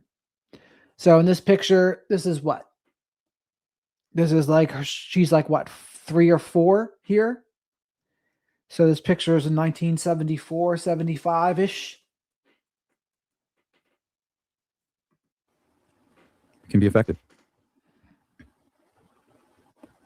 Weird way. Annie and Tommaso are on the dark side. Yeah, but does that make them killers, right? That's the question of the live stream. Being on the dark side. Luke. I am your father. No. It can't be. Does that make you evil? I don't know. I don't know if being on the dark side makes you evil. Maybe by definition, but does being evil, does it make you a killer? Right? Listening to heavy metal, acting like you're a cannibal, but not really, right? You just like to paint blood on and go to the fetish ball down there in Tucson with Kayla Day and DJ Mojito, right? Get your flesh hooked up, kind of dangle around the dance floor. This is what we'll do. We're going to play the interview with Nanos and then call it a night. So we'll slow it down for it. We'll slow it down for the interview with Nanos. How about that?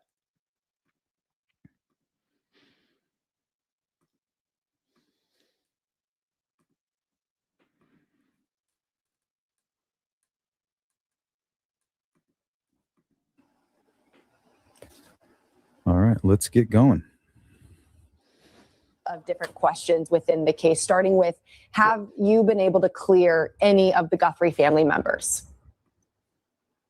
Well, I put it like this.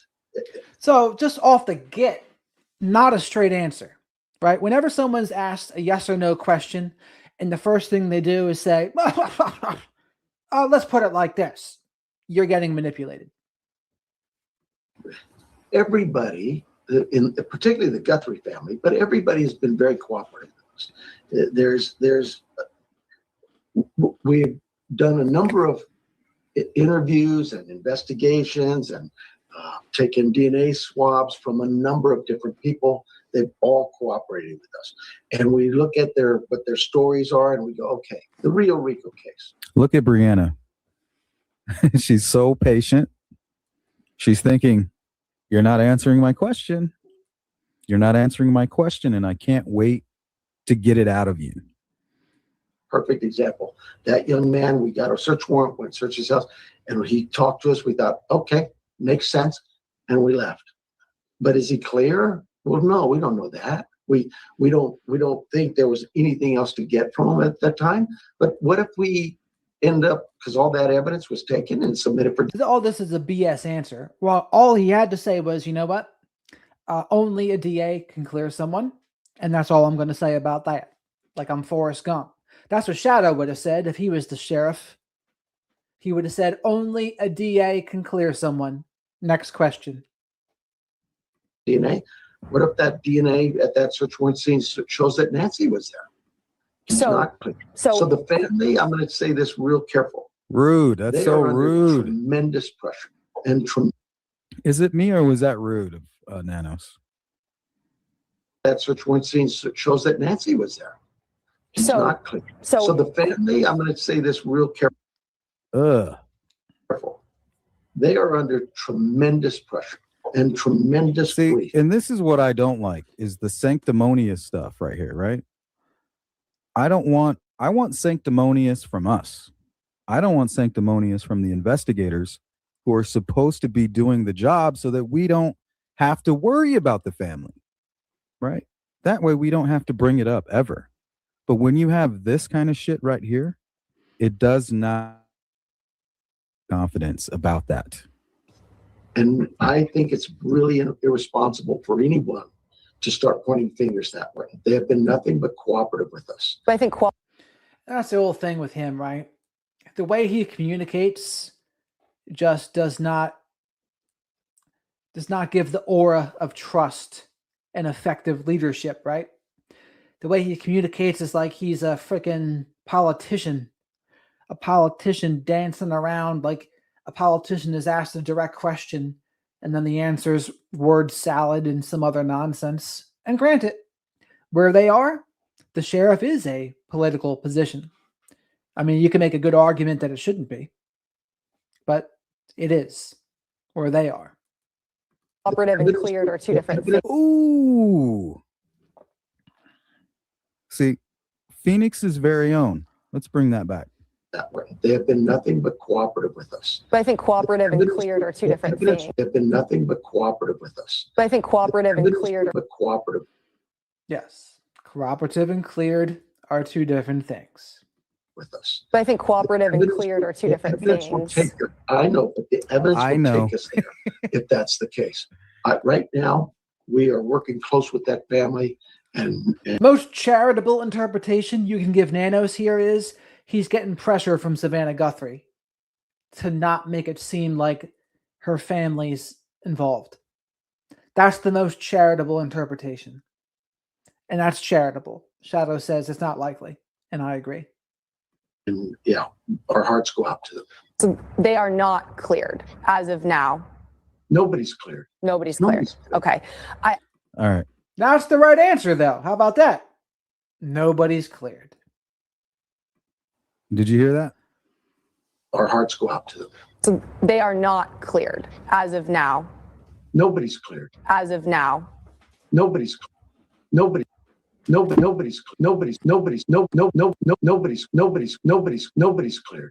cleared. Okay. Okay, hopefully that's clear. And that clears up that rumor that's been going around that the family has been cleared. Nobody's been cleared. Miss Dog Lover. Right. Someone said to him, dude, only the DA can clear someone. You better cover your tracks or you're going to hurt a case down the line. And he's like, all right, I guess you're right. I guess you're right. I got to say, no one's cleared. With the super chat. What's up? I really don't think it's a woman on the porch. Looks like an overweight man to me. Maybe he wears makeup. Could be. Private Angel Eyes, what's up? Perfect Fosters, was he trying to grab it and his gloves were slippery, so he grabbed the vines? I don't think rubber gloves are going to make you slippery. If anything, they're going to help. What's up, KC? There's a reason that didn't do a grid search. By the way, folks, make sure to like the video while you're here. And I guess that was the end of it. What is this about? Might cause air to mix in and create bubbles.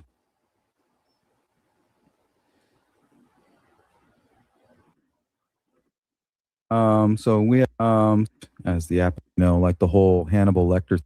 And in the trip prior to this one, most recent, we ran into another homeless man that said, "Yeah, I know who you're talking about. He wears a ski mask.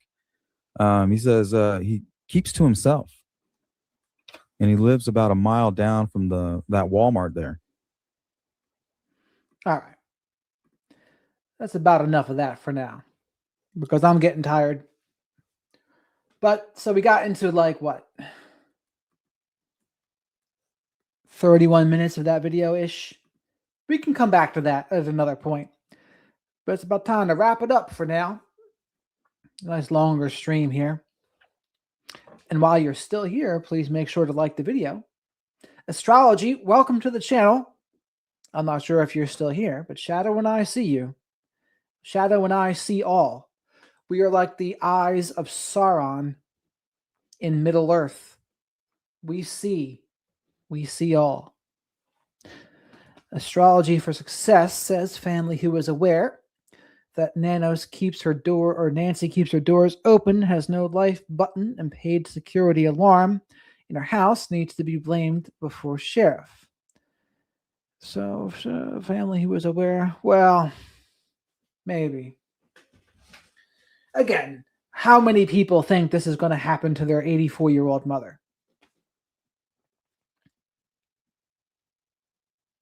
What is your pet, please? Well, this is Shadow the Night Owl, Teresa, if that's who you're referring to. He's the mascot / spirit animal of the channel. Thank you, Autumn Dickinson. Thank you for modding Song Bits and Livin and Laura and Miss Kim.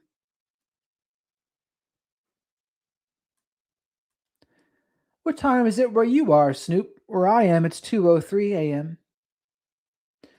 Oh, that's right, Danielle.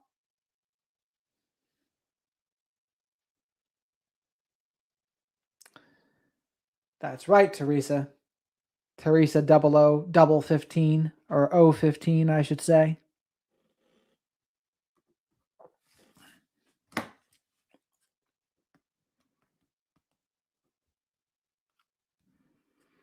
And I'll be working on getting my shirts up and at 'em here too.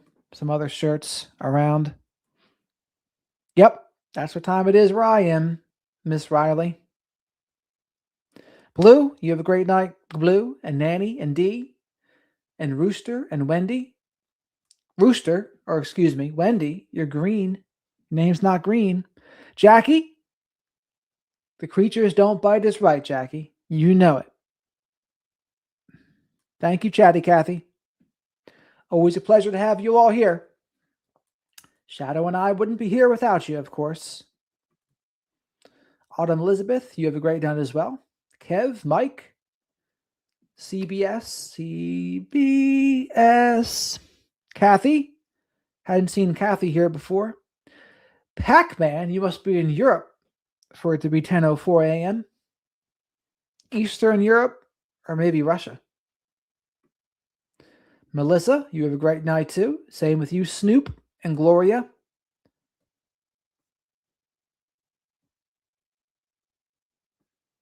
Alrighty. Thanks everyone for your fun times around here. And we'll be back again. Tina Williams, thank you for your support as well. And Tina, feel free to comment here whenever you're here. We're very welcoming. Some people come at me, but not the flock of black sheep, other people. But that's to be expected during a live stream. Of course, Danielle, we've all got your back here, Danielle, don't worry. Rocksteady, you have a great night, sir. Only 11 p.m. on the old West Coast. The night's still young. At 11 p.m. on the East Coast, the stream just started. Yep, Lindsay, you have a great night as well. Rooster, over and out there, sir. Until next time, Snoop, Shadow, and I salute you as well.